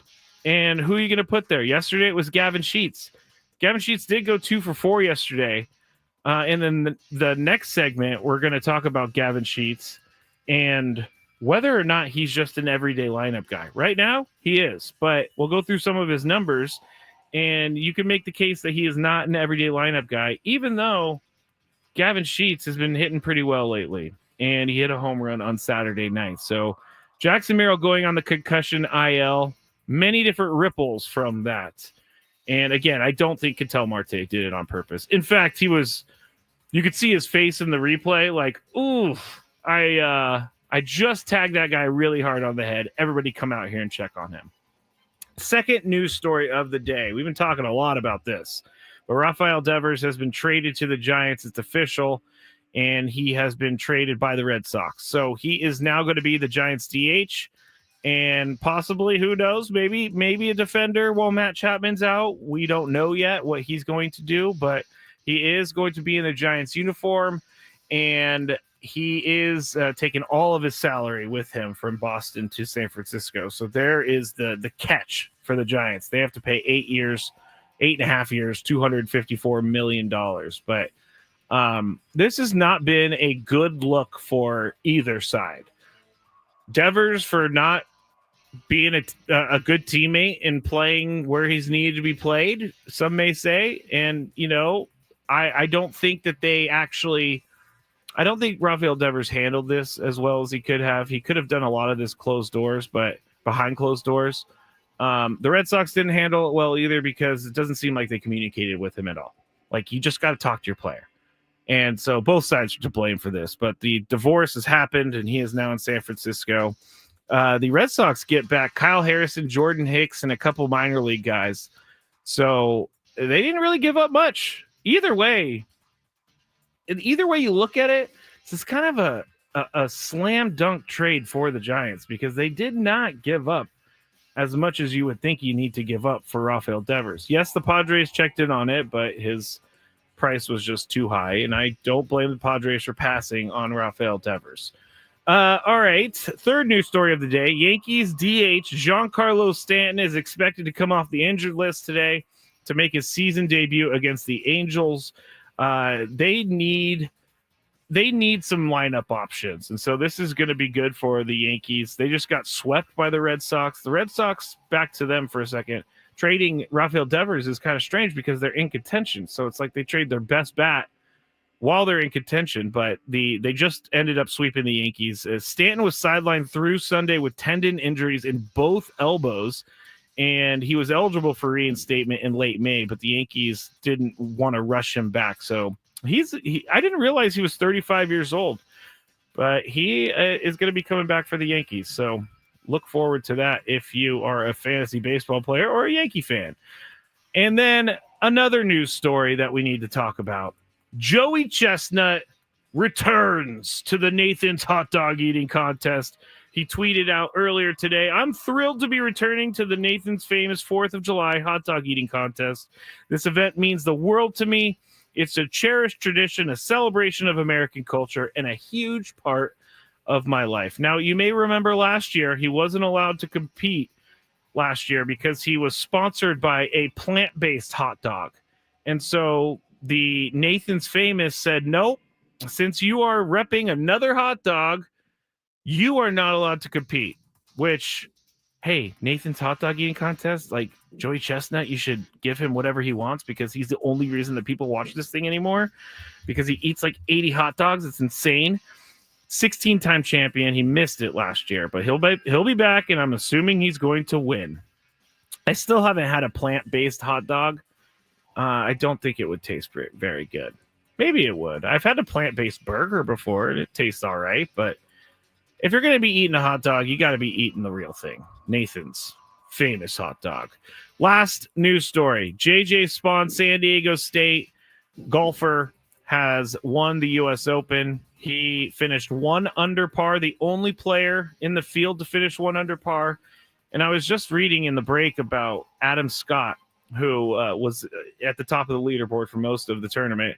He was saying that the course was borderline unplayable yesterday and didn't seem to hurt everybody else on the course. So they had a big rainstorm. I understand that they had to go into a delay for a second because of how heavy the rain was coming down. But what people don't understand about these golf courses in the East, in the Midwest, I believe it's outside of Pittsburgh, they see rain all the time. They're designed for rain. They're designed drainage to get all that water off of the golf course. This is not something new to them. So complaining about an unplayable golf course seems a little strange to me. I do have to say.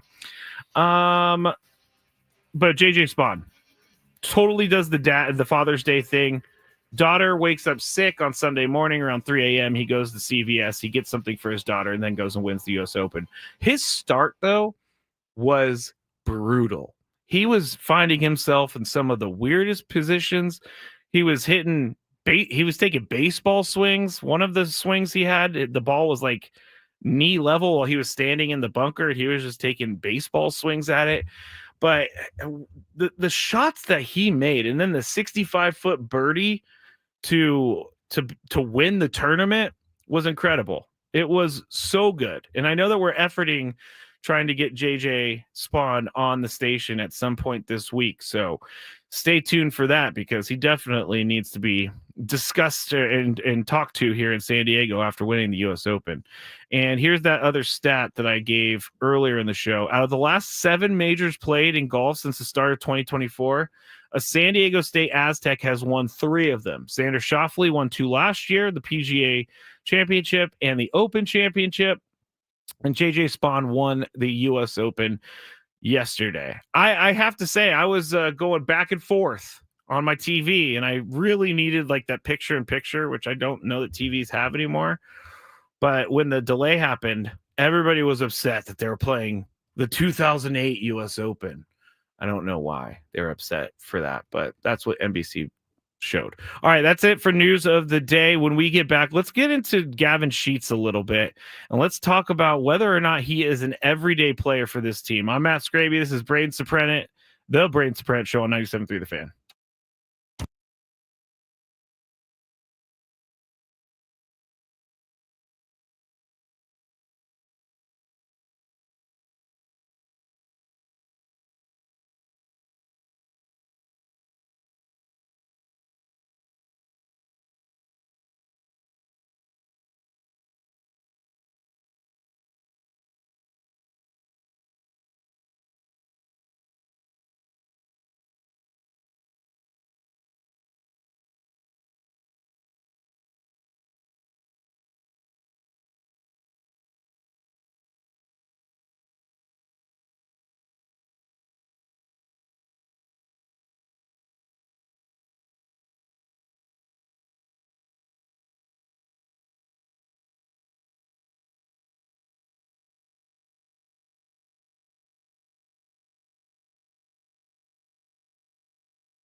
There are window washers behind us. So you're going to see, I got to go look at the camera real quick and see what it looks like. Oh, I unmuted my computer in the break. But yes, we have window washers behind us. And Adam and I last segment were like feeling like the building was going to come down kind of because the floor was shaking, but they are just window washers. Now that is one job you will never get me to do. I give these guys a lot of credit as I'm just watching them wash the windows here. I would never do it. When I was in Chicago recently, last August, I was watching one of the window washers that was up on like maybe floor 70. Nah, no chance.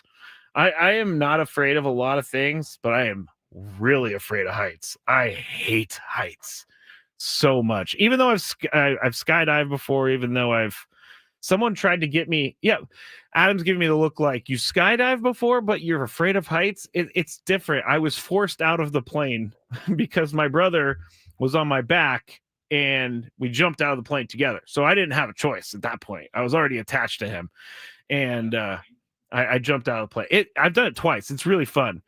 As long as someone can just push me out of the plane, I'm good to go. But that right there, what they're doing right now, washing the windows behind us, not fun at all. Ugh, gosh, I'm getting anxiety just thinking about it right now. All right, Gavin Sheets. He is one of the better finds for the Padres this offseason. Gavin Sheets is one of the guys that I don't know where this team is without him, because Gavin Sheets has provided this team with power when they have been lacking in some power numbers. His average, and this was before the game yesterday. So his average overall 261, which is on this team 261 will get by. But that's total. His average against righties, and again, this was as of yesterday morning, 281. So he hits well against righties. His OPS against righties, 869. 8 doubles, 11 homers. He only has 1 homer against a left-handed pitcher. He's got 55 plate appearances against lefties. He's hitting 196 against them. And his OPS is 550. So as you can see, the splits are very different. And my question heading into the break was, is Gavin Sheets an everyday player for the Padres? And the short answer of it right now is that he is an everyday player for the Padres because they don't have many options. When you have a team since May 16th who's last in runs per game, batting average with runners in scoring position, and extra base hits, when you're last in all of those categories across all of baseball, you're going to have to deal with Gavin Sheets facing a lefty and see if he could run into one. They just don't have another option. His splits are so different that it really does make it hard for I almost called him Mike Schilt to put him in against lefties. But again, they don't have many options right now. Dennis Lynn said it earlier. Mike Schilt does not have many options right now. Gavin Sheets, he hit cleanup yesterday. He went 2 for 4. So it was a good game against Merrill Kelly, which, by the way, Merrill Kelly's been a very good pitcher this year. And the Padres put 4 runs on him. Yeah, 4 runs. 4 earned runs on him. He struck out 7, but they also hit a home run off of him as well. Diaz hit that home run. But can you have Gavin Sheets in there playing left field, facing a lefty? I think, again, the answer is you have to, but these are the things that AJ Preller and the front office are going to have to figure out coming up with the trade deadline. And these are the things that they need to figure out sooner rather than later, because Gavin Sheets has been a really, really good find, and I think it's surprising to some that he is hitting 281 against righties with 11 home runs and 8 doubles with an 869 OPS, but he's not an automatic out, but he's a completely different hitter against lefties. And so when he goes up there against a lefty, I don't have much confidence in what Gavin Sheets can do. But, in the last 7 games, Gavin Sheets he's hitting 360 with a 974 OPS a homer, 2 RBIs, 3 walks, and he has 9 hits in 25 at bats. So Gavin Sheets is doing what he needs to do. But in the second half of the season, you would like to see the team with more options off the bench so that he does not have to face lefties, because he's not being set up for success against lefties. And that's the reason right now the only reason right now that Gavin Sheets is facing lefties is because they need a left fielder some days. They need a first baseman some days. He'll fill in wherever he needs to fill in. But Mike Schill always talks about setting his players up for success. And I don't think that having Gavin Sheets face a lefty is actually setting him up for success. But again, where are you going to go? Are you going to go with Brandon Lockridge and Tyler Wade every night? Is that what's going to happen here while Jackson Merrill is out? Because Jackson Merrill was the cleanup hitter. Now you got Gavin Sheets as the cleanup hitter. So if you're looking at that, you're looking at an area of need, which is a right-handed bat off the bench, because right now you don't really have one of those. Jose Iglesias, for how good he is defensively and how good he was last year, Jose Iglesias is not even close to being the hitter that he was last year.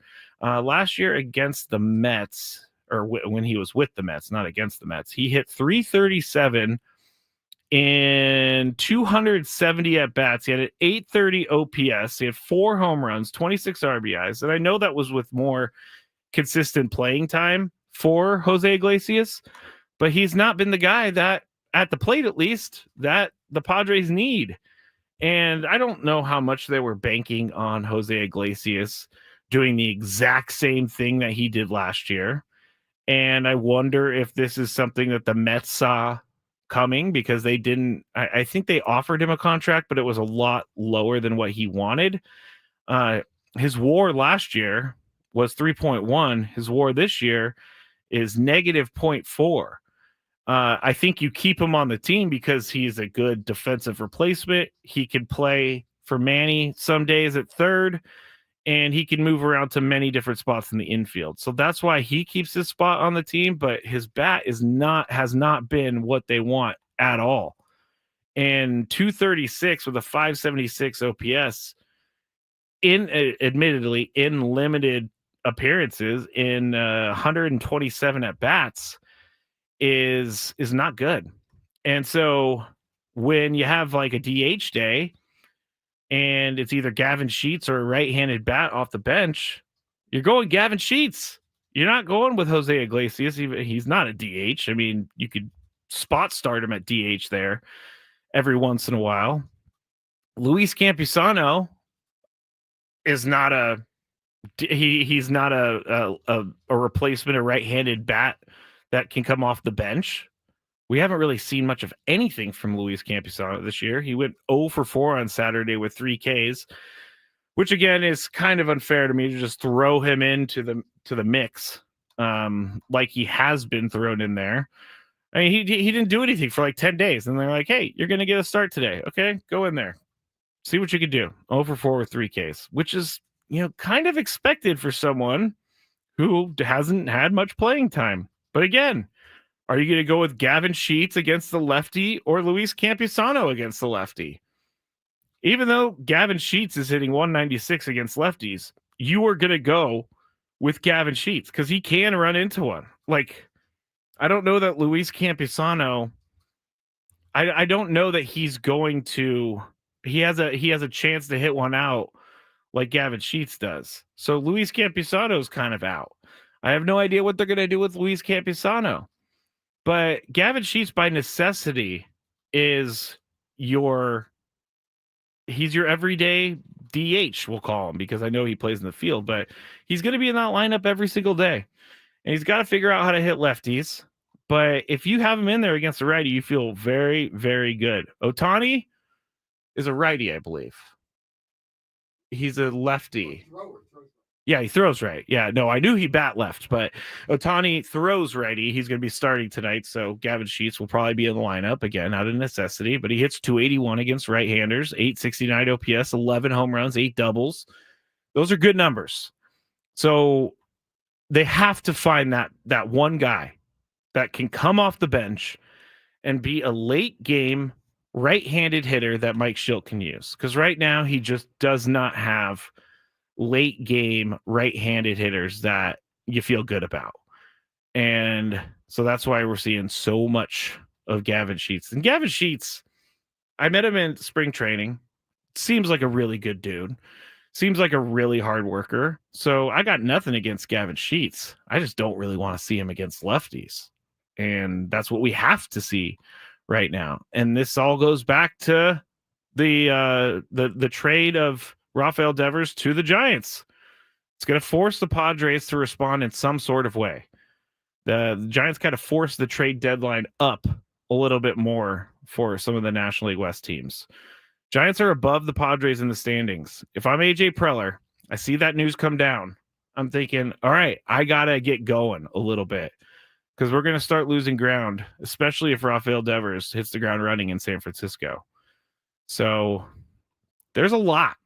There is a lot that needs to be resolved on this team before the trade deadline is up. And I would rather see something happen sooner rather than later.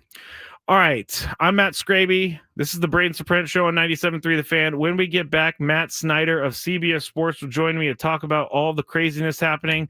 Also, is Roki Sasaki out for the year? We'll talk to Matt Snyder about that when we get back on 97.3 The Fan.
here on the 97.3 The Fan, Braden Soprano Show. Braden back tomorrow. I'm Matt Skraby filling in.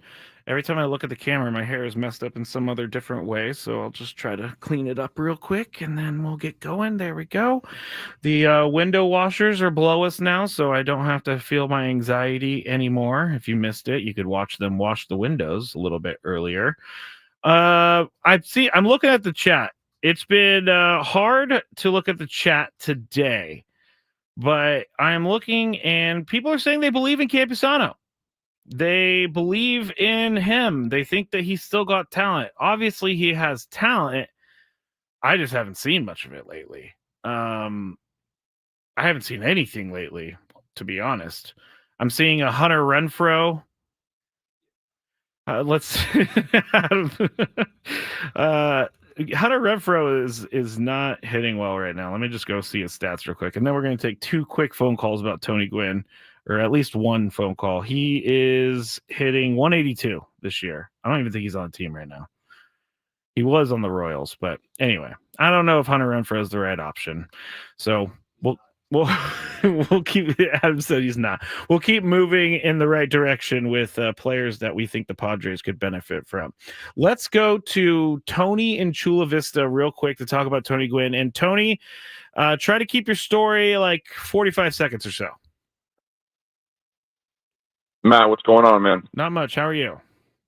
Hey, good. I missed. I tried to call earlier. I couldn't get through. Real quick, I'm in spring training '93 with the Mariners, and there was three of us that were there late. So we were the last ones out of the complex. We see some guy coming up, rolling up in getting out of the car, rolling up towards us, and I said to the guys, a couple of Dominican kids, I said, "That's Tony Gwynn." They started freaking out.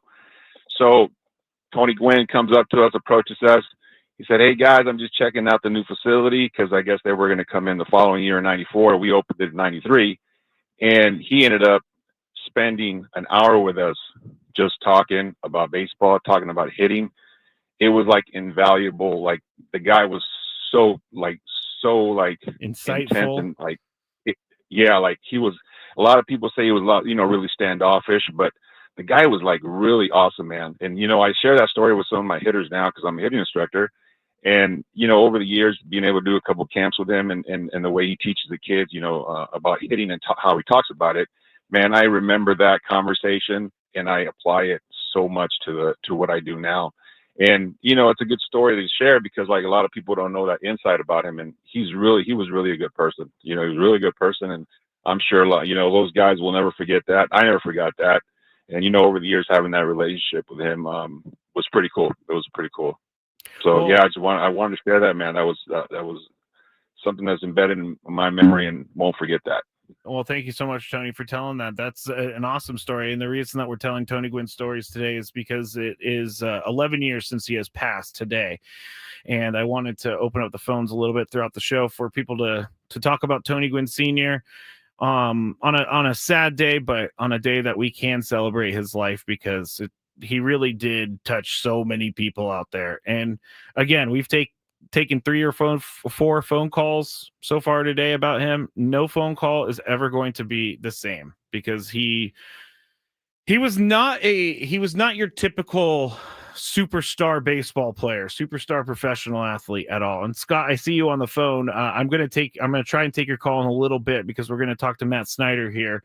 But if you can't stay right there, I never got to meet Tony Gwynn Sr. I never had the pleasure of meeting Tony Gwynn Sr. But I asked Tony one time, what would your dad think about me? This was like 4 or 5 years after the show was started and we really knew each other. And he said, I said, what would your dad think about me? And he said, my dad would probably say, Scrape, stop being so hard on yourself all the time. And that is good advice. I am very hard on myself. You may not think it, but I do take this stuff home with me. But Tony Gwynn Sr., 11 years since he's passed, and we would like to celebrate his life. So stay right there, Scott. All right. We are on right now with Matt Snyder, CBS Sports. And Matt, thank you so much for joining me here in the middays. You put out an article that kind of flew under the radar, but it is about Roki Sasaki, and I want to start right there You wrote that Roki Sasaki might possibly, not saying it is going to happen, but possibly could be done for the year. Yeah, that's what Dave Roberts said. We're basically planning on not having him at least the rest of this season, is what he said. Then again, after I wrote that, he said Shohei Ohtani's probably going to have one more simulated game, and then maybe they would potentially put him back in the rotation. And after that game that night, they announced, Shohei Ohtani's starting Monday. So the Dodgers lie to the public a lot. So, hey, you know what? Maybe he was just saying, we're planning on not having him the rest of the year, but it's possible he comes back. And if he does, that's gravy. But he said basically we're planning on not having him at least the rest of this season. That's huge news if that is what happens. But you're right. The Dodgers like to play tricks on everyone. They like to, I don't know. I'm going to say that. Yeah, and I'm sure he would get mad us. at me. Yeah, I'm sure he would get mad at me for lying. So let's say it's gamesmanship. But they do that. They do that nonsense. Like, even in the postseason, they won't even release their starting lineup until like the absolute last minute that they're required to announce. It's like, well, who are you fooling? Everybody knows who you're going to play. Just put your lineup out. But hey, that's the Dodgers way. So whatever. Well, let's talk about. The Padres are going up to face the Dodgers tonight, and obviously the big, huge story out of that game is that Ohtani is going to pitch. Now, we don't know how many innings, probably just 1 or 2 or something, maybe just 1. But do you think this is out of necessity because they don't have much starting pitching, or are they just trying to work him in any way? Maybe a little bit of both, but I'm inclined to think it's more of the latter because he's not going to get to go on a minor league rehab assignment, right? Like not almost every other pitcher, literally every other pitcher coming back from a major injury, major surgery, works their way back via a minor league rehab assignment. But he's different because he's DHing, and they need his bat in the lineup, so he doesn't get to do a minor league rehab assignment. Otherwise, they would be missing his bat the entire time that he was away. And they can't do something like send him down to the minors for a rehab pitching outing and then bring him back the next day to hit. They're not allowed to do that by the rules. So this is the way that they work him back up. And the other thing about how unique he is, he's already on the roster as a DH. So it's not like they have to burn a pitching roster spot on him to have him, only absorb 2 innings and then it hurts the rest of the pitching staff. No, they can have the same pitching staff and just have him throw however many innings they want to start the game, and then they can leave him in the DH spot afterwards because of the rule that Major League Baseball decided to make for him a few years ago. So, maybe a little bit of, hey, we need some innings here, but I feel like, if anything, it's more just this is kind of his rehab assignment as a pitcher, and it's just the way that they have to do it. I think since he threw 44 pitches in a simulated game, he can at least go 2 innings. But I think they're going to be very, very slow playing it with him, and that we're not going to see him work 5 until August or something like that. It's very interesting. All of the story is interesting because, first off, who would want to go back to AAA? And can you imagine how many tickets they're going to sell if Shohei Ohtani went back and pitched in AAA in Oklahoma City? It would be a sellout of epic proportions, I would have to think. But we'll see what happens tonight. We'll see what happens going forward. The other huge news in the National League West, Rafael Devers traded to the Giants. Yeah. The Giants have taken on basically 8 years, $254 million of his contract. What was your first thought when you heard this? How dare you break up my Father's Day Sunday night because I'm trying to watch a movie with my son. Yes, but no. Then it was, wow, they really went all the way with it, didn't they? Because I knew that there were frustrations there. I didn't really know that they were going to trade him all of a sudden because no rumors had led up to this. There was no smoke at all. And come to find out, apparently reports were like Saturday, Buster Posey just kind of got away from everybody and was in a closed room for a while, and nobody thought anything of it at the time. But it seems like that's how fast it came together. And then the next big question is, why didn't the Red Sox shop this a little bit more? If they were going to say, let's see how much money you want to take on. More teams might have been involved in this. I don't think anybody else would have taken on all the money, but you never know. It's still Rafael Devers in his prime, and of course now Devers says he'll move to first base, and the Giants needed a first baseman. They were awful at first all year, so it worked out well for the Giants. I know that his contract might not age well, but honestly, I don't care. The Giants have plenty of money. They needed a big bat in the middle of the lineup. They couldn't get Aaron Judge to take their money. They couldn't get Juan Soto, Shohei Ohtani to take their money. Devers didn't really have a choice here because he had no trade clause. So this was a good way to do it. Which surprises me. You sign a 10-year, $300+ million deal, and you have you don't have a no trade clause in there. And I know that doesn't go into every contract, but you would think it would. If there was a contract, it would be this contract to have it. Yeah, you would think so. Usually those long-term ones, they get a limited no trade clause is what they call it, as you know, where it's just, hey, you're allowed to trade me to these teams, but not these teams. I assume if he would have had one, the Giants might have been one of those teams where he said, okay, but you never know because it's not a great hitter's environment. That's what I was thinking too. It's like he's a lefty, so he can, he has McCovey Cove and all that, but it doesn't seem like he's going to like this ballpark as much as Fenway Maybe Park. not. As much as no, that's the thing. I was just gonna say that. Like the park shift from Fenway to Oracle is really bad on a hitter. You do get there's some more NL West yards where you can hit. Chase Field, Coors Field. San Diego's not as bad as people say it is anymore. But or nor is Dodger Stadium. But man, San Francisco's tough. So Buster Posey makes this move. AJ Preller, he knows that AJ Preller knows that he needs to make some moves to get this lineup a little bit better than it is. Left field for sure. Then starting rotation maybe because we don't really know about Michael King. Do you think Buster Posey has just forced AJ Preller into trade now mode or make a trade now mode? I wouldn't look at it as just a 1-to-1 situation necessarily, but yeah, I mean, when you phrase it like that, I mean, Padres are in the last wild card spot right now. The Giants are only one game up on them. If somebody from the Central, Brewers, Reds, Cardinals, gets hot, if the Diamondbacks continue to stay hot, it might be one or the other. I mean, it very well might be, and especially because I just said the Giants had that black hole at first base. That's left field for the Padres. Yeah. So, yeah, I mean, maybe he did. I usually wouldn't say a 1-to-1 like, oh, yeah, they definitely have to respond. But now that you mention it, maybe they do because there's at least enough parts there where it makes sense. Like you might be neck and neck with the Giants for the last playoff spot at some point. Yeah, I mean, it almost sounds like it Yes. will be like that. And I think that's Maybe. why Buster Posey definitely made the move. He was like, my team is good enough to make the playoffs. My team might be able to go to the World Series. I'm going to make this move and worry about it a little bit later. He comes from the 2010, 12, and 14 Giants where they just made moves that fit. So I can't tell if Buster Posey is a genius for doing this or if he is going to be criticized in 5 years because his contract is so bad. But or if he's just making moves because they were available, like the Willie Adames signing. Did you really need him, or was it just because, hey, we need to spend some money and he's out there? Yeah, we'll see. I do think that Buster, being a former player who won the World Series, and he knows that the Giants have the ability to win the money, instead of being a non-player who just crunches formulas and tries to fit the perfect pieces together.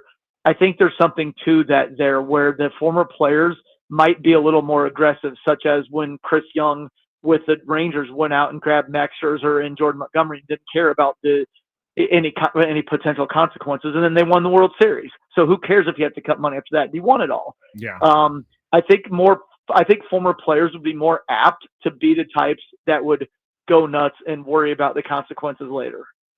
We're talking to Matt Snyder of CBS Sports here, 97.3 The Fan, talking about baseball, the big trade between the Giants and Red Sox. Now, the Padres have been plugging along, and they are still they shouldn't have lost the series over the weekend against the Diamondbacks. And I know that you don't pay as close attention to the team as we do, but their bullpen has been stressed lately, and their starters have not been going deep into the game. Do you think that the Padres need to... Because, okay, let me bring up this situation. Last Wednesday, Randy Vasquez was pitching for the Padres. He started. He was really good. They took him out when Ohtani came up for the third time. Now, Randy Vasquez's splits are not great third time through the lineup, and they brought in Morihone to face Ohtani lefty on lefty. Do you think that the Padres are going to have to start trusting their starting pitching a little bit more to get a little bit of length out of them so they don't not wreck the bullpen, but tire out the bullpen too early? Maybe, but yeah, I mean, the rotation's a little thin too because of the injuries. that you've had, especially, I mean, the King one's the one that hurt because you knew heading into the year about Darvish and Musgrove. The King. Yeah, I mean, look, we've got the deadline coming up. You might be able to jump the gun and grab a few relievers before then too. And some of the relievers were just too good at the start of the season. Remember that as you well remember, that was just an absolute lockdown unit at the start of the year, the bullpen. So there was some regression that was going to start happening. But yes, look, this is a general theme in terms of, I understand third time through the order, most pitchers are worse. I also understand that no matter who you pitch against, Shohei Ohtani is a bad matchup for the pitcher anyway. Yes. It's a difficult situation, but yeah, my general theme is always, I think we went too far in the direction of don't let the starting pitchers see the third time through the order, then they don't learn to pitch against them. Then we tax all these bullpen arms. Eventually you're going to run out of bullpen arms, or they're going to be exposed too much because most of the bullpen guys are failed starters who only have 2 pitches that they use now. It's a difficult situation though, because Vasquez isn't a guy that I think you want as he's a 6-7 innings every time out guy. So it's just, it's a giant puzzle. It's tough.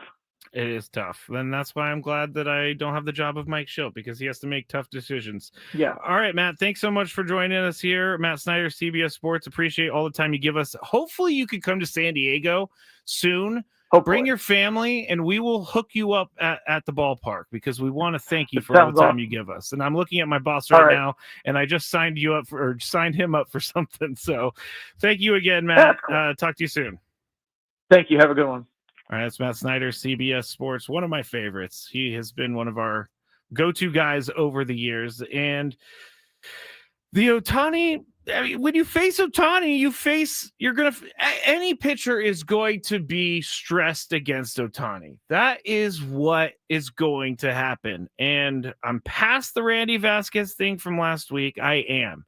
I just think at some point, they're going to need to let Randy Vasquez go a third time through the order. It's just going to happen. It has to happen.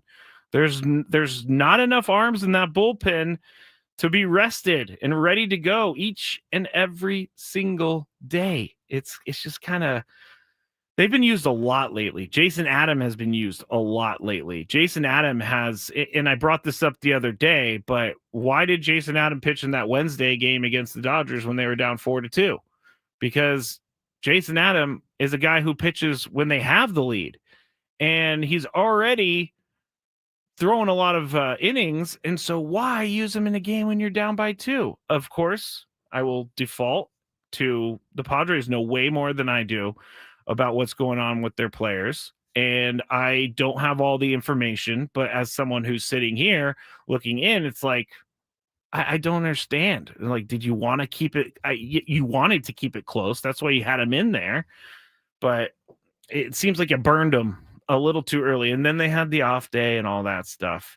And then they had the game against the Diamondbacks on Friday, which was not great. In my notes for the game against the Diamondbacks, let me go back up. Friday. On the good side, nothing. On the bad side, everything. It was not a fun game to watch. By the way, I like Apple TV. I do. I like the fact that you can listen to Tony and Jesse on Apple TV, which you should if you are watching Apple TV. I hate the fact that it's really hard to find the game on Apple TV. And it's not like actually hard to find once you get into Apple TV, but I get so many questions about where's the game. Number one, I do not work for TV, so I cannot answer your TV related questions. Number two, it's on Apple TV. You just got to find out how to get there. And now I don't even know if Adam, do you know if it's you have to buy an extra thing? Because you have to have Apple TV Plus. So is it something that comes with Apple TV, or do you have to buy an extra subscription on top of it? This is as far as I know, and I'm no Apple TV expert, but you have to pay an additional subscription for the MLS pass. As far as I'm aware, if you have Apple TV, you do get access to their Friday night baseball broadcast. Okay, well that makes it a lot without easier. paying additional. Yeah, that makes it a lot easier for me. Like if you're going to move the baseball games around, if you're going to put them on all these different apps, at least make it accessible. Don't lock someone out again, put them behind a paywall. I know we talk a lot about the streaming and the paywalls and all that, but it seems to be getting more complicated than anything. Has anyone checked in on Chris Ello yet? He's still trying to figure out how to watch that game on Apple TV. All right, Scott, stay right there. I'm going to take your call on the other side. Also, what league do I know more about than the MLS? We'll talk about when we get back here. Final hour of the Braden Soprano Show. I'm Matt Skraby, 97.3 The Fan.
this whole Rafael Devers trade to the Giants, like everybody's like, oh, the Giants have their big hitter first time since Barry Bonds. Like, man, people are really looking forward to this Devers thing in San Francisco. But I guarantee you, I hear some of my friends complain about his contract in 3 or 4 years, because that's just what we do here in sports and as sports fans. We are going to talk to Scott here in a second. He has a Tony Gwynn story, and the reason we're talking about Tony Gwynn Sr. today, it's been 11 years since he passed away, so we wanted to have some fun and celebrate a little bit his passing. So if you have any stories, we're going to try to fit them in. I'm going to try and get Sam Levitt at 1:40. I'm going to try to get him on the show. So, because he's up at Dodger Stadium, he is going to be front and center for the pregame show and postgame show up there with Ohtani pitching for the for the Dodgers. If you haven't heard, you live under a rock. Shohei Ohtani is going to start the game for the Dodgers tonight. So there you go. You got that. I'm going to tell you about that league in just a second. And also at 1:20, we have some random stories that I wanted to share, especially the one about how the Rockies struck out 16 times and then won 10-1, which is, I mean, if you want, I have a Braves fan in studio with me. If you want a tough season, if you want to cheer for a team that's really tough to cheer for right now, you could be a Braves fan and it wouldn't be fun. Or you could be an Orioles fan, or you could be a fan of many other terrible teams. I'm waiting for the Tigers to fall off, but I don't know that the Tigers are going to do that. All right, let's go to Scott in San Marcos. He has a Tony Gwynn story. Hello, Scott. Thanks for calling. Hello, Skraby. Hi, I just wanted to share a memorable, cherished moment that we had with my fifth-year son and my wife. And my wife facilitated this for his project at the big AM radio station of the day back in 2007. And okay. Yeah, I do know. I do know. And we were able to go into the studio, sit down, the three of us, and there was Tony Gwynn right there. And my son was awestruck, and he was able to talk to him. And, because the project was basically, what do you want to do? And he wanted to be a baseball player, of course, like a lot of kids. And Tony was so nice and so warming and charming and easy to talk to. It's something we'll never forget. We brought down a Tony Gwynn 3000 hit shirt, and Tony took a look at it and said, "Let me see that." And he said, "I've never seen that one before." And he basically put it off to the side, didn't do anything with it. And we also had Randy Jones in the studio. He just got back from Australia, and he brought his dog into the studio, which was crazy, I thought. But Tony there at the studio at one point, he said, "Okay, hey guys, are you going to be able to get the game on? I want to watch Tony Gwynn Jr." He was playing for Milwaukee at the time. So that was his big thing, and they basically got it done for him. And anyway, all said and done, it's just great memories. My kid to this day still remembers it. Tony, he did sign the shirt for him, and he also took a baseball, and he signed it, Tony Gwynn, and down below he said, "Don't show this to anybody until," but he put HOF on it as well. And I think he was inducted in the Hall of Fame that in 2007, which was awesome. Well, that is a good story, Scott. Thank you so much for sharing. All right. Thank you, Skraby. I love your show, and thank you for talking about Gavin Sheets. I agree with that. But we need to find somebody else as well. Thank you very much, Scott. I don't want Gavin Sheets to be gone completely. I just need him to not hit against lefties right now. That's basically what I need out of Gavin Sheets. But thank you, Scott, for hanging on all that time to tell the story.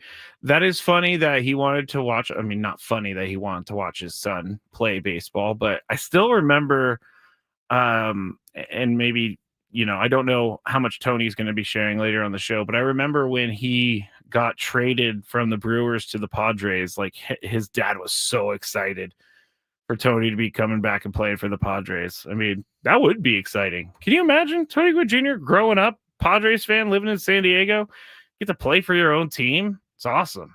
That would be like, that's every kid's dream.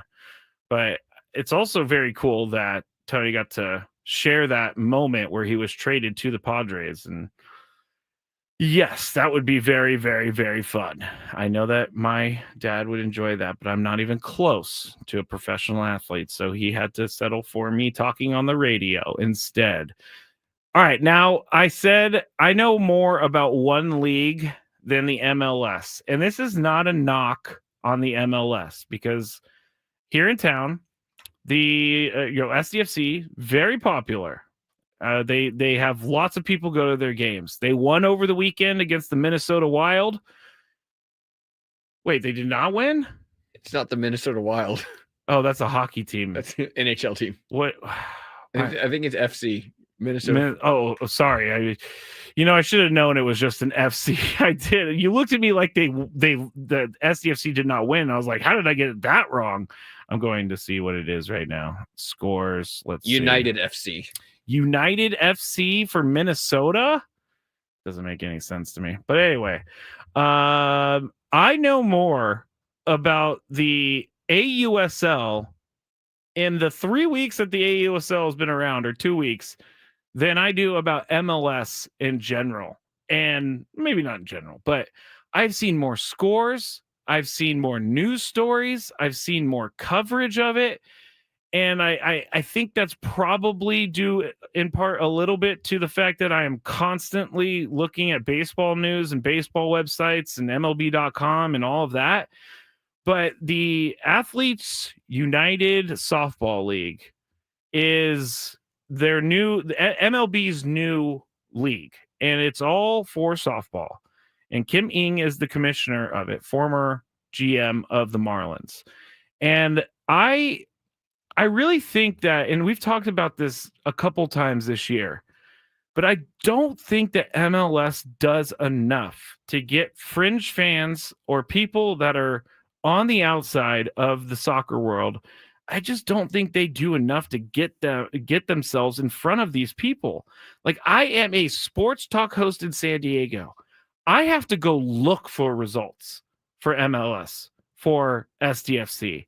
Now, it could be because my algorithm, I miss SDFC when I'm going through Twitter and stuff. So I'm not going to blame him for that. But I just don't see a lot of news about MLS. And I see a ton of news so far about AUSL. And I don't know if that's going to change as their season goes along. But I find that to be a problem for MLS. And I have continued to find that to be a problem for MLS because they are not putting themselves in front of the fans that they need to grow their sport. And I'm a guy, I should have no problem finding out what happened in the game. And yeah, with a quick search, I could definitely find out what happened in the game. But AUSL, I'm getting scores on my Twitter feed. I'm getting scores on MLB.com. Adam's shaking his head, and I'm not sure which part he's disagreeing with. I haven't seen anything from the AUSL. Really? You haven't Literally seen any nothing. of the push notifications? Nothing. And I see plenty of MLS stuff, and I watch the games on Saturdays. And see, this is very interesting because I am signed up for tweets. I am signed up for that stuff. I am subscribed or follow. That's the word I'm looking for. But if you go to MLB.com, AUSL is everywhere. And again, maybe this is just because I go to MLB.com every single day. And now I go to MLB.com. There's nothing about AUSL on here. Of course. That's how it always works for me. But I did get a push notification the other day with it saying, games start now. Click here to watch. Blah, blah, blah, blah, blah. So maybe I'm finding out that it's the certain person's algorithm that delivers that to you. Apparently your viewing habits and your likes and interests fit those of a softball league. I mean, I am, you fit the algo. I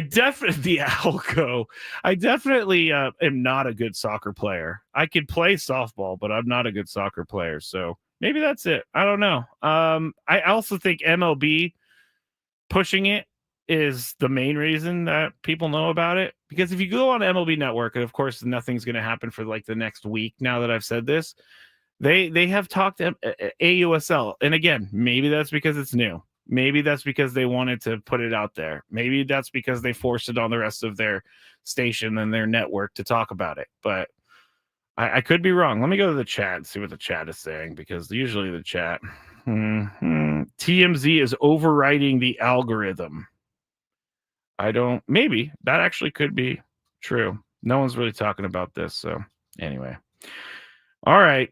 TMZ is, for some reason, I think, I'm going to throw out a conspiracy theory about TMZ. TMZ makes up news so that they're ahead of it. Because remember the whole Kate, what's her last name? Kate Middleton drama where they said, oh, she was walking around town and she's fine. And they had a video of it. Well, that video was fake. And then they never apologized for it. So they put up a fake video, got a bunch of views for it. And then it wasn't even the right video, which we all knew. I was all over that Kate Middleton conspiracy back in the day.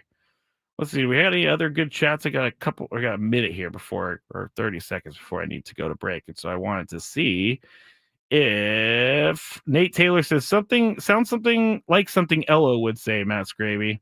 I'm not sure what that is about, but Ello would probably agree with me on this whole MLS AUSL thing. All right.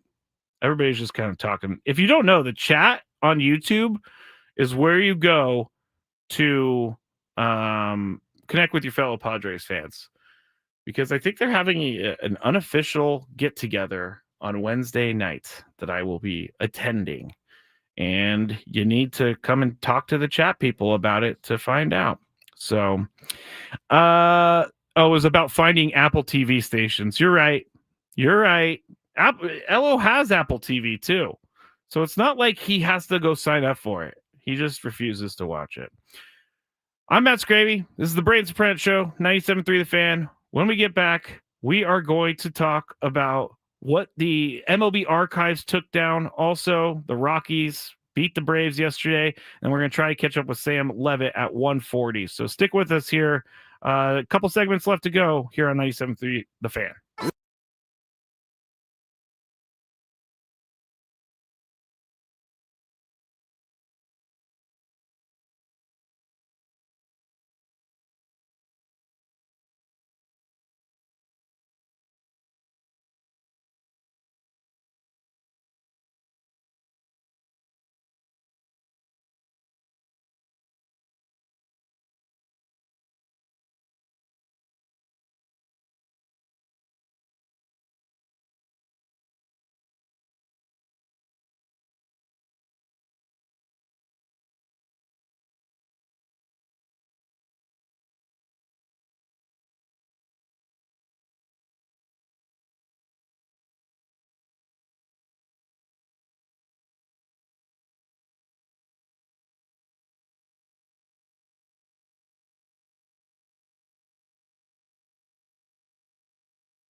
big old streaming conversation happening on the YouTube right now, which is kind of funny because everybody's streaming on YouTube. So it's a little interesting, but it does kind of stink. JP says, streaming sucks. I watch my dad and my grandpa crack a beer in a recliner and watch every baseball game. I have to do digital gymnastics to watch a game. Maybe digital gymnastics. I'm seeing a bunch of different app things about Chris. Chris isn't here to defend himself, everyone. He'll be here in about 42 minutes or so. Skraby is a man of culture. Watching that many softball highlights to get push notifications. All right, that's kind of funny as well, too. All right. Thank you for being on the chat, everyone. Again, you can watch us on YouTube. Just search 97.3 The Fan, or you can watch on Facebook, 97.3 The Fan. You can watch on Twitter at Matt Skraby. You can follow me on Twitter as well, at Matt Skraby on Instagram and Twitter. Now, let's talk about some of these random stories, and then I believe we're going to be talking to Sam Levitt at 1:40 up at Dodgers Stadium. So as long as he gets there and parked and all that stuff in time, he will be coming on the show. But the NBA Finals is underway. And I got to say, as a sports talk guy, I'm not really into the NBA Finals. I've put it on TV, haven't really paid that close attention to the NBA Finals. But one thing apparently people are paying really close attention to is some of the ways that they have been broadcasting it. Last week, the commissioner of the NBA, Adam Silver, said that he's been getting complaints that people want that they don't feel like it's a championship round because of the way the court is and because of the way the TV is, but they don't have, I guess they don't have the trophy, the championship trophy. I think it's called the Larry O'Brien trophy. Not 100% sure on that, but they don't have it like as a decal on the floor. So people really, really, really want that. Here's something that people are complaining about that hasn't happened since 2013. This has not happened since 2013. And we're all just, or I'm not going to put myself in this, but people are complaining that they haven't shown the pregame introductions at all this NBA Finals. And Shams Charania of ESPN tweeted, "Fun news, ABC is airing the Oklahoma City Thunder and Indiana Pacers starting lineup introductions ahead of Game 5 of the NBA Finals tonight. The first time starting introductions will be broadcast at the Finals since 2013. So I don't know if everybody's been complaining about this for 12 years or so, but it seems very 2025 to have people all of a sudden realize that they haven't been doing the pregame introductions. I personally don't care about the pregame introductions. I'm not a big fan of those. I don't know why we need those if we're not in the stadium. I know that ESPN wanted to air spots instead, so I understand why they wanted to do it, but people have made their point and they're going to bring back the pregame starting lineup introductions for Game 5 of the NBA Finals tonight, which seems like a lot of complaining for not a good reason, if we're being honest over here. Now, some of the other stories that I wanted to just randomly talk about, because we've had a big day of Rafael Devers to the Giants. We've had a big day of Shohei Ohtani is going to pitch tonight against the Padres, and we've had a big day just trying to figure out what's going on with this roster. But 2 years ago, there was a reverse boycott staged by fans of the Oakland A's. And so what they did was the A's announced this in 2023 that they were going to move to Las Vegas, but the reverse boycott ended up not being, it didn't really help anything because obviously the A's still decided they wanted to move to Las Vegas and they still moved to Sacramento. But you cannot, if you go onto the MLB archives, like to watch previous games, which you could watch a lot of games in the MLB archives. If you go there, you will not find it because apparently Major League Baseball wants no one to know about this game. And you can never watch the reverse boycott ever again. I have a feeling now that this has been out, they're going to change this a little bit. But the Rays were playing the A's. Rays playing the A's. Every game on that day, when you go back, the last dive bar is the one who did this. And they're all about shaming the A's anytime they can.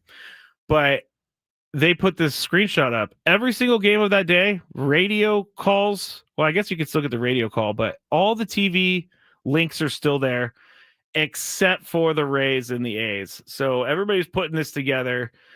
John Fisher, the owner of the A's, is friends with Rob Manfred. He's a part of his executive committee.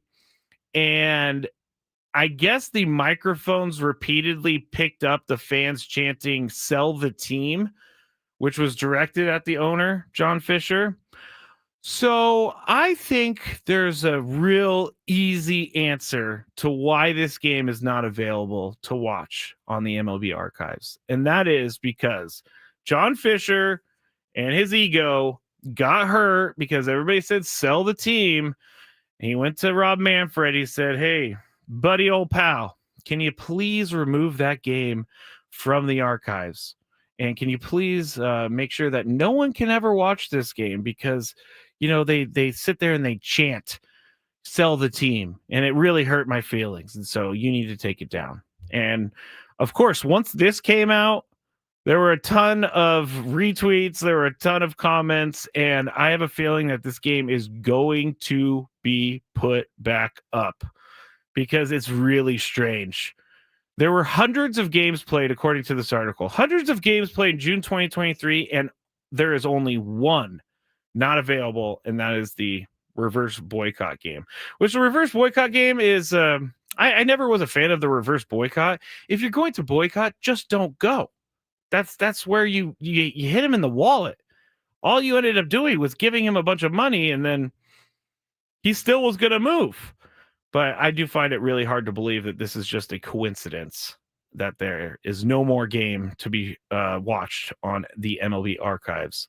Now, the Rockies, real quick, let's talk about them because they are not very good, as we all know. But they played the Braves yesterday, and Grant Holmes was the pitcher for the Braves yesterday. He struck out 15 Rockies.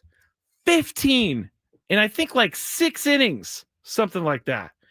And he ended up, I don't think he took the L, but after striking out 15, the bullpen for the Braves gave it away.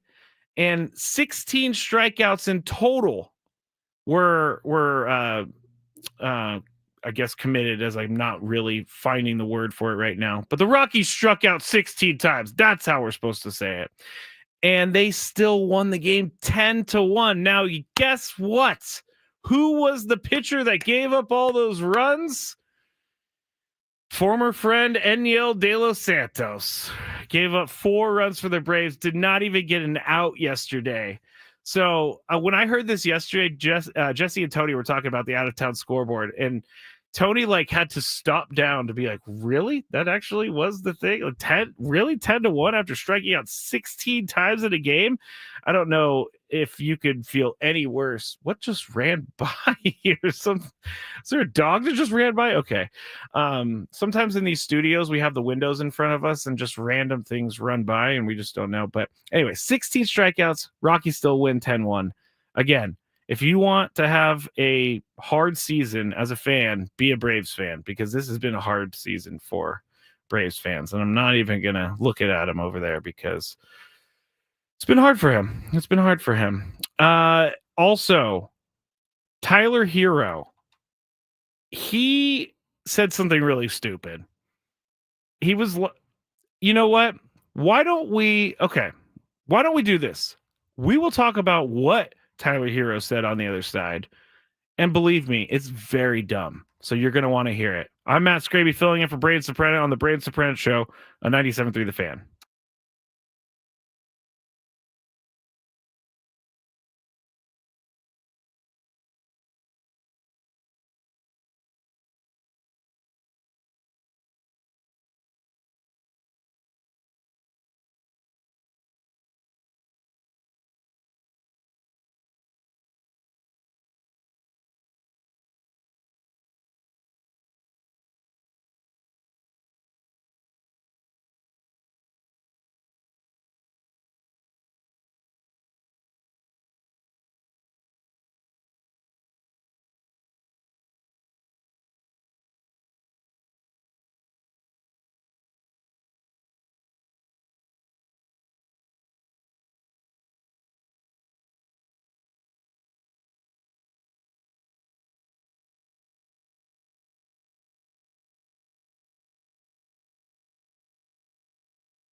Some good sports stuff happening right now live at the College World Series. Arkansas and Murray State. Arkansas up 3-0. Gage Wood, though,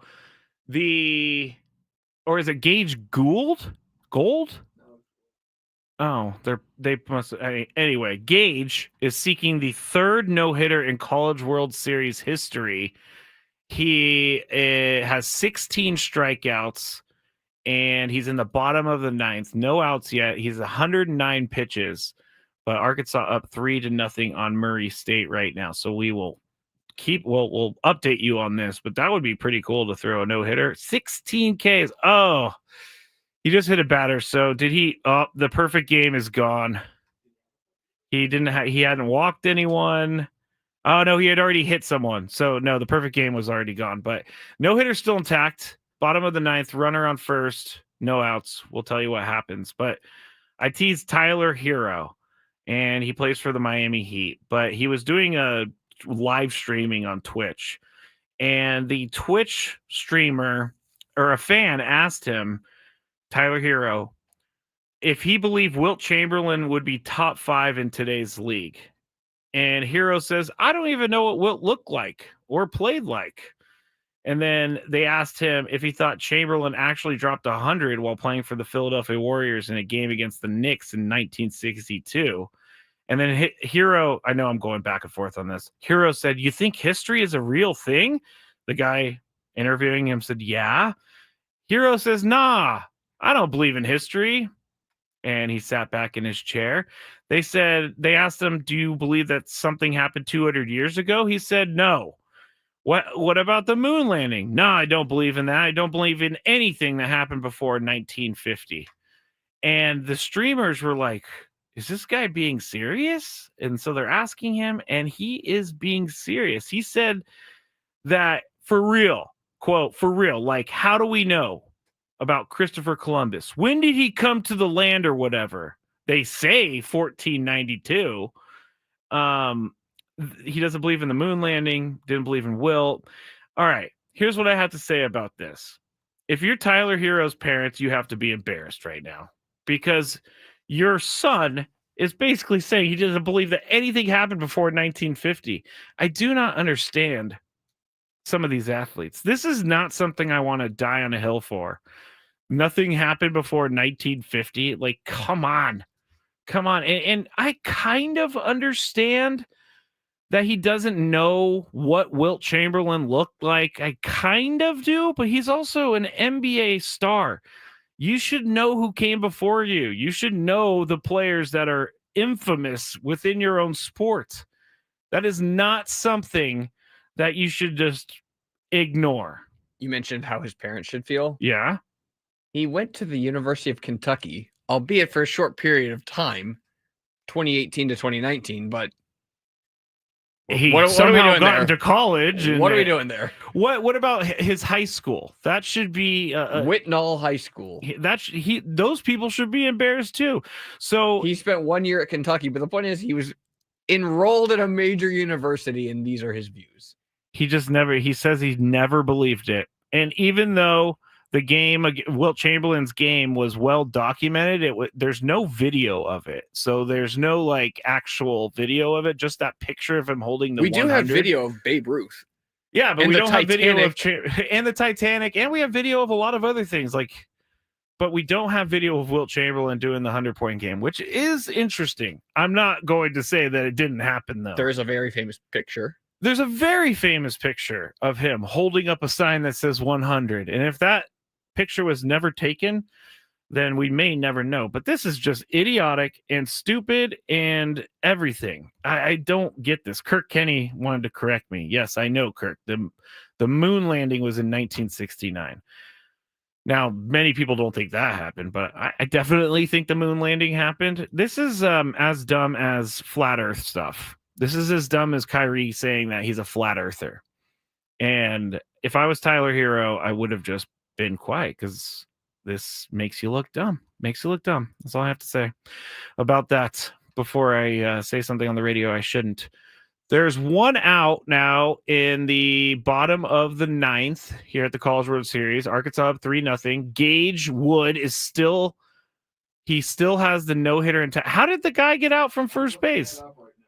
There was a guy hit by a pitch, and now all of a sudden he's not there anymore. He must have picked him off or something.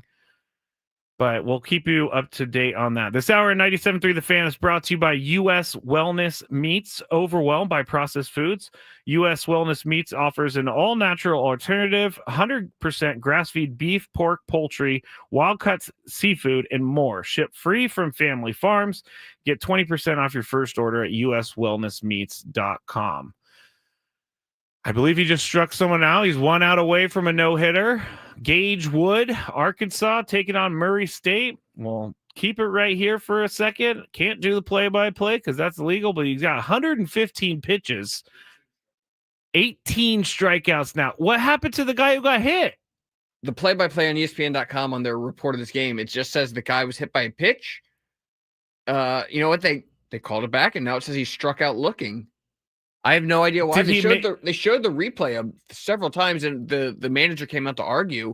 They must have ruled that he was not hit by the pitch, and he came back to hit and then struck out. But it seems very crazy. Very odd. Yeah, because we definitely saw the guy get hit by the pitch. But if he does this, if Gage Wood completes the no-hitter here, he would be the third pitcher in College World Series. Here it is. Instead of getting hit by the pitch, he was called out for leaning into strike 3. You know what? This happened elsewhere in baseball, not professional baseball, college baseball, because you have to try to make an attempt to get out of the way. And some of these guys lean into it a little bit, and good on the umpire. I mean, that's a big call.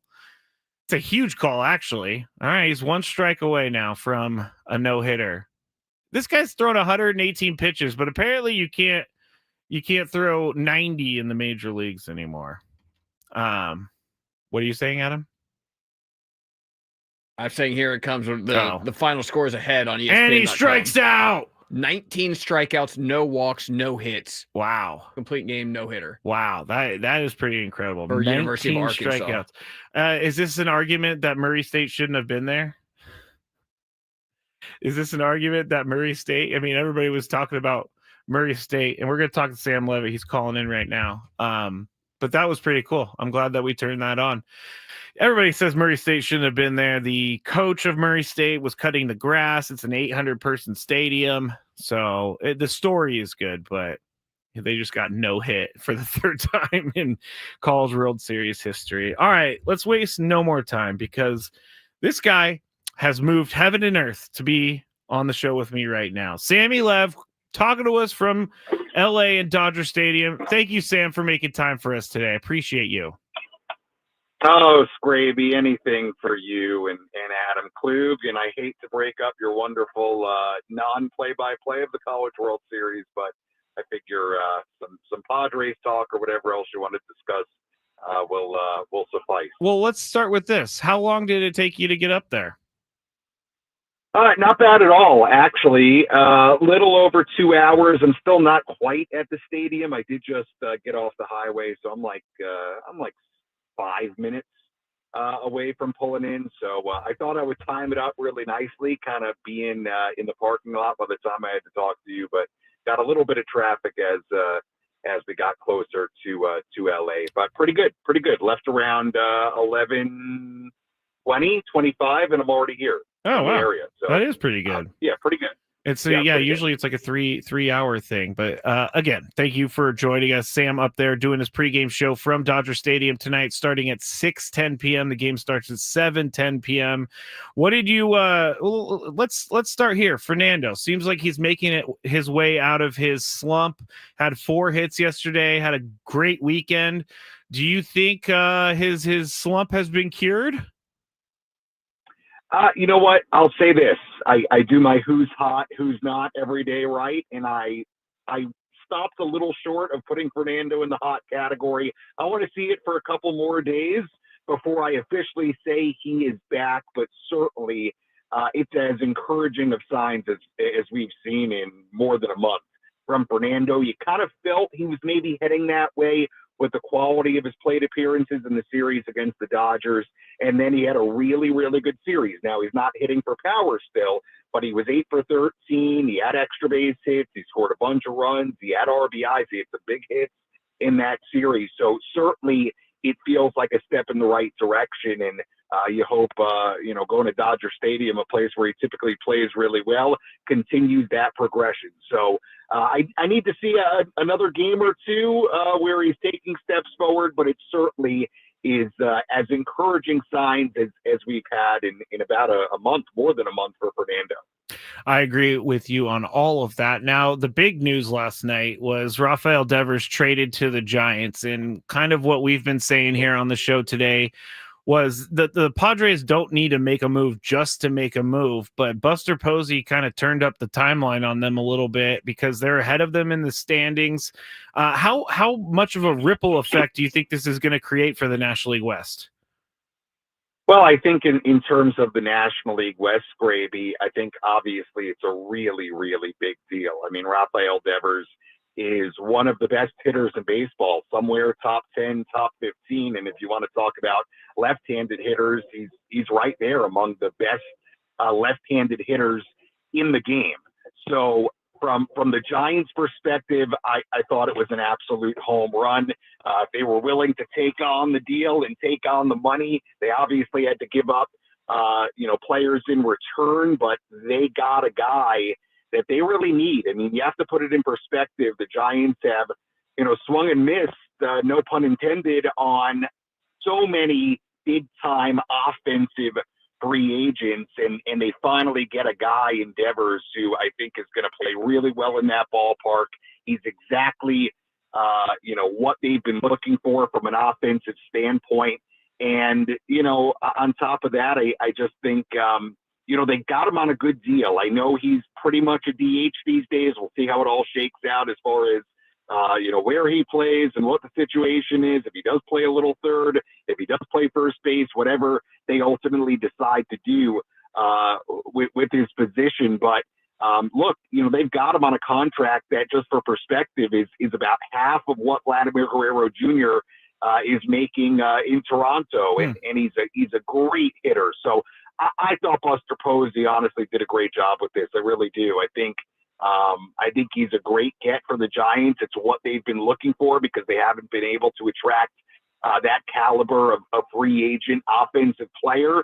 And I think the contract really is good. I think it's good. I think it's a good number. And if they were willing to pay it, then I think it's a real good move for the Giants. And obviously from a Padres standpoint, not great news because it strengthens the Giants and it gives them a boost, certainly. And they're off to a really good start. So not great news from a Padres and NL West perspective, but I thought it was a real good move by San Francisco. I did.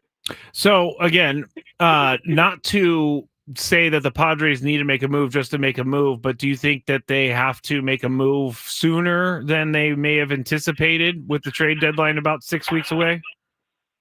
Well, I think obviously the Padres have immediate needs in left field, behind the plate, on their bench. I mean, even in the rotation, you could argue there are obvious needs right now.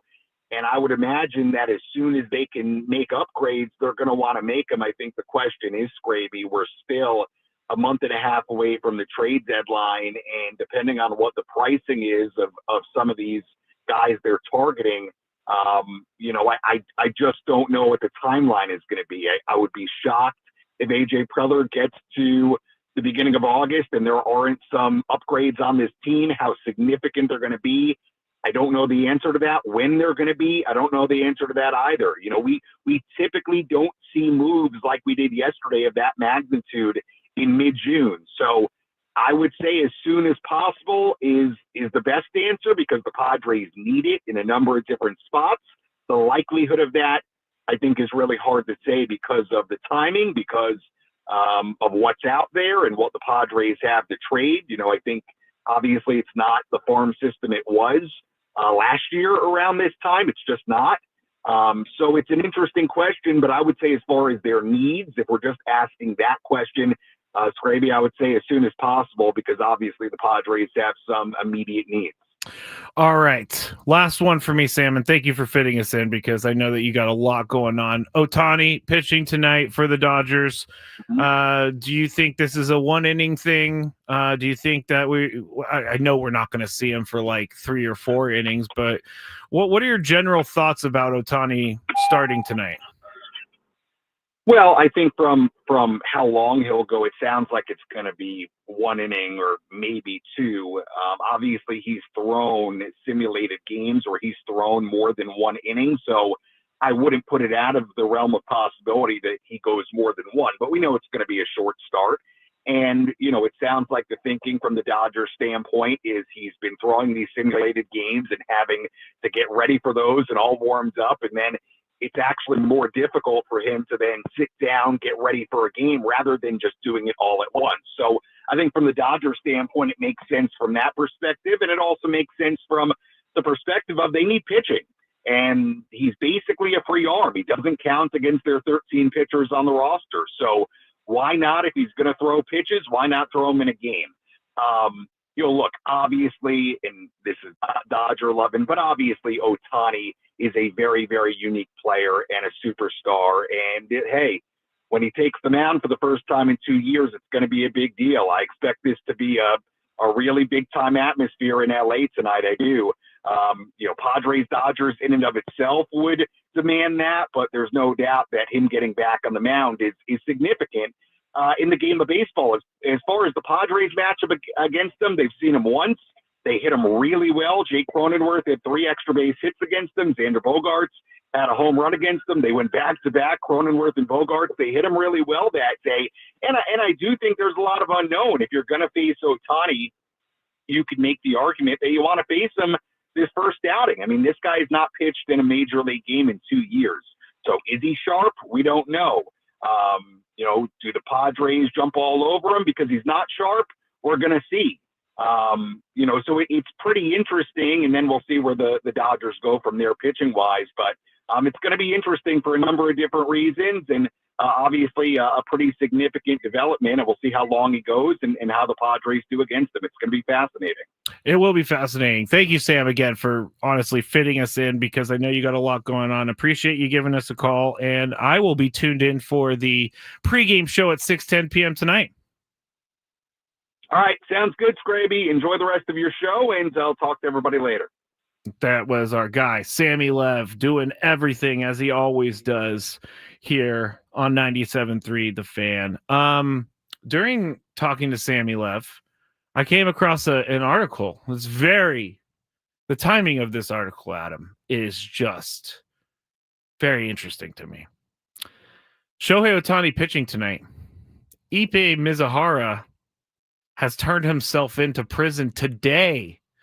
He's entering prison today. Okay, fine. There's nothing connected here. It's very strange to me that the day that Ohtani pitches is when he goes into prison. So no one's talking about Ippei going to prison. I think that's very strange. He was supposed to go to prison in March, but a federal judge granted a delay. Those reasons of the delay are under seal, but he has turned himself into federal prison in Pennsylvania. A spokesperson for the Federal Bureau of Prisons told ESPN on Monday. And I like how they introduce him in this. Ippei Mizuhara, the disgraced former interpreter of Los Angeles Dodgers superstar Shohei Ohtani. Very strange. I mean, the timing of this couldn't be any weirder to me, any more coincidental to me that Ippei is in prison and Ohtani is pitching tonight. That's crazy. I'm trying to see if there's anything else in this story I could use, but I can't really. Do you know Ippei's 40? I'm the same age as Ippei. It's kind of crazy sometimes. Apparently, he stole nearly $17 million from Ohtani. So just keep that in mind tonight when Ohtani takes the mound. That his fall guy just went to prison, and Ohtani's still pitching Major League Baseball level. Am I trying to make a big deal out of nothing? Yeah, I am. Gage Wood, Arkansas pitcher, threw a no-hitter. First time since 1960 a no-hitter has been thrown, third time in College World Series history, and he was one hit batsman away from a perfect game. What did he end up having? 19 strikeouts in the game? That's pretty crazy.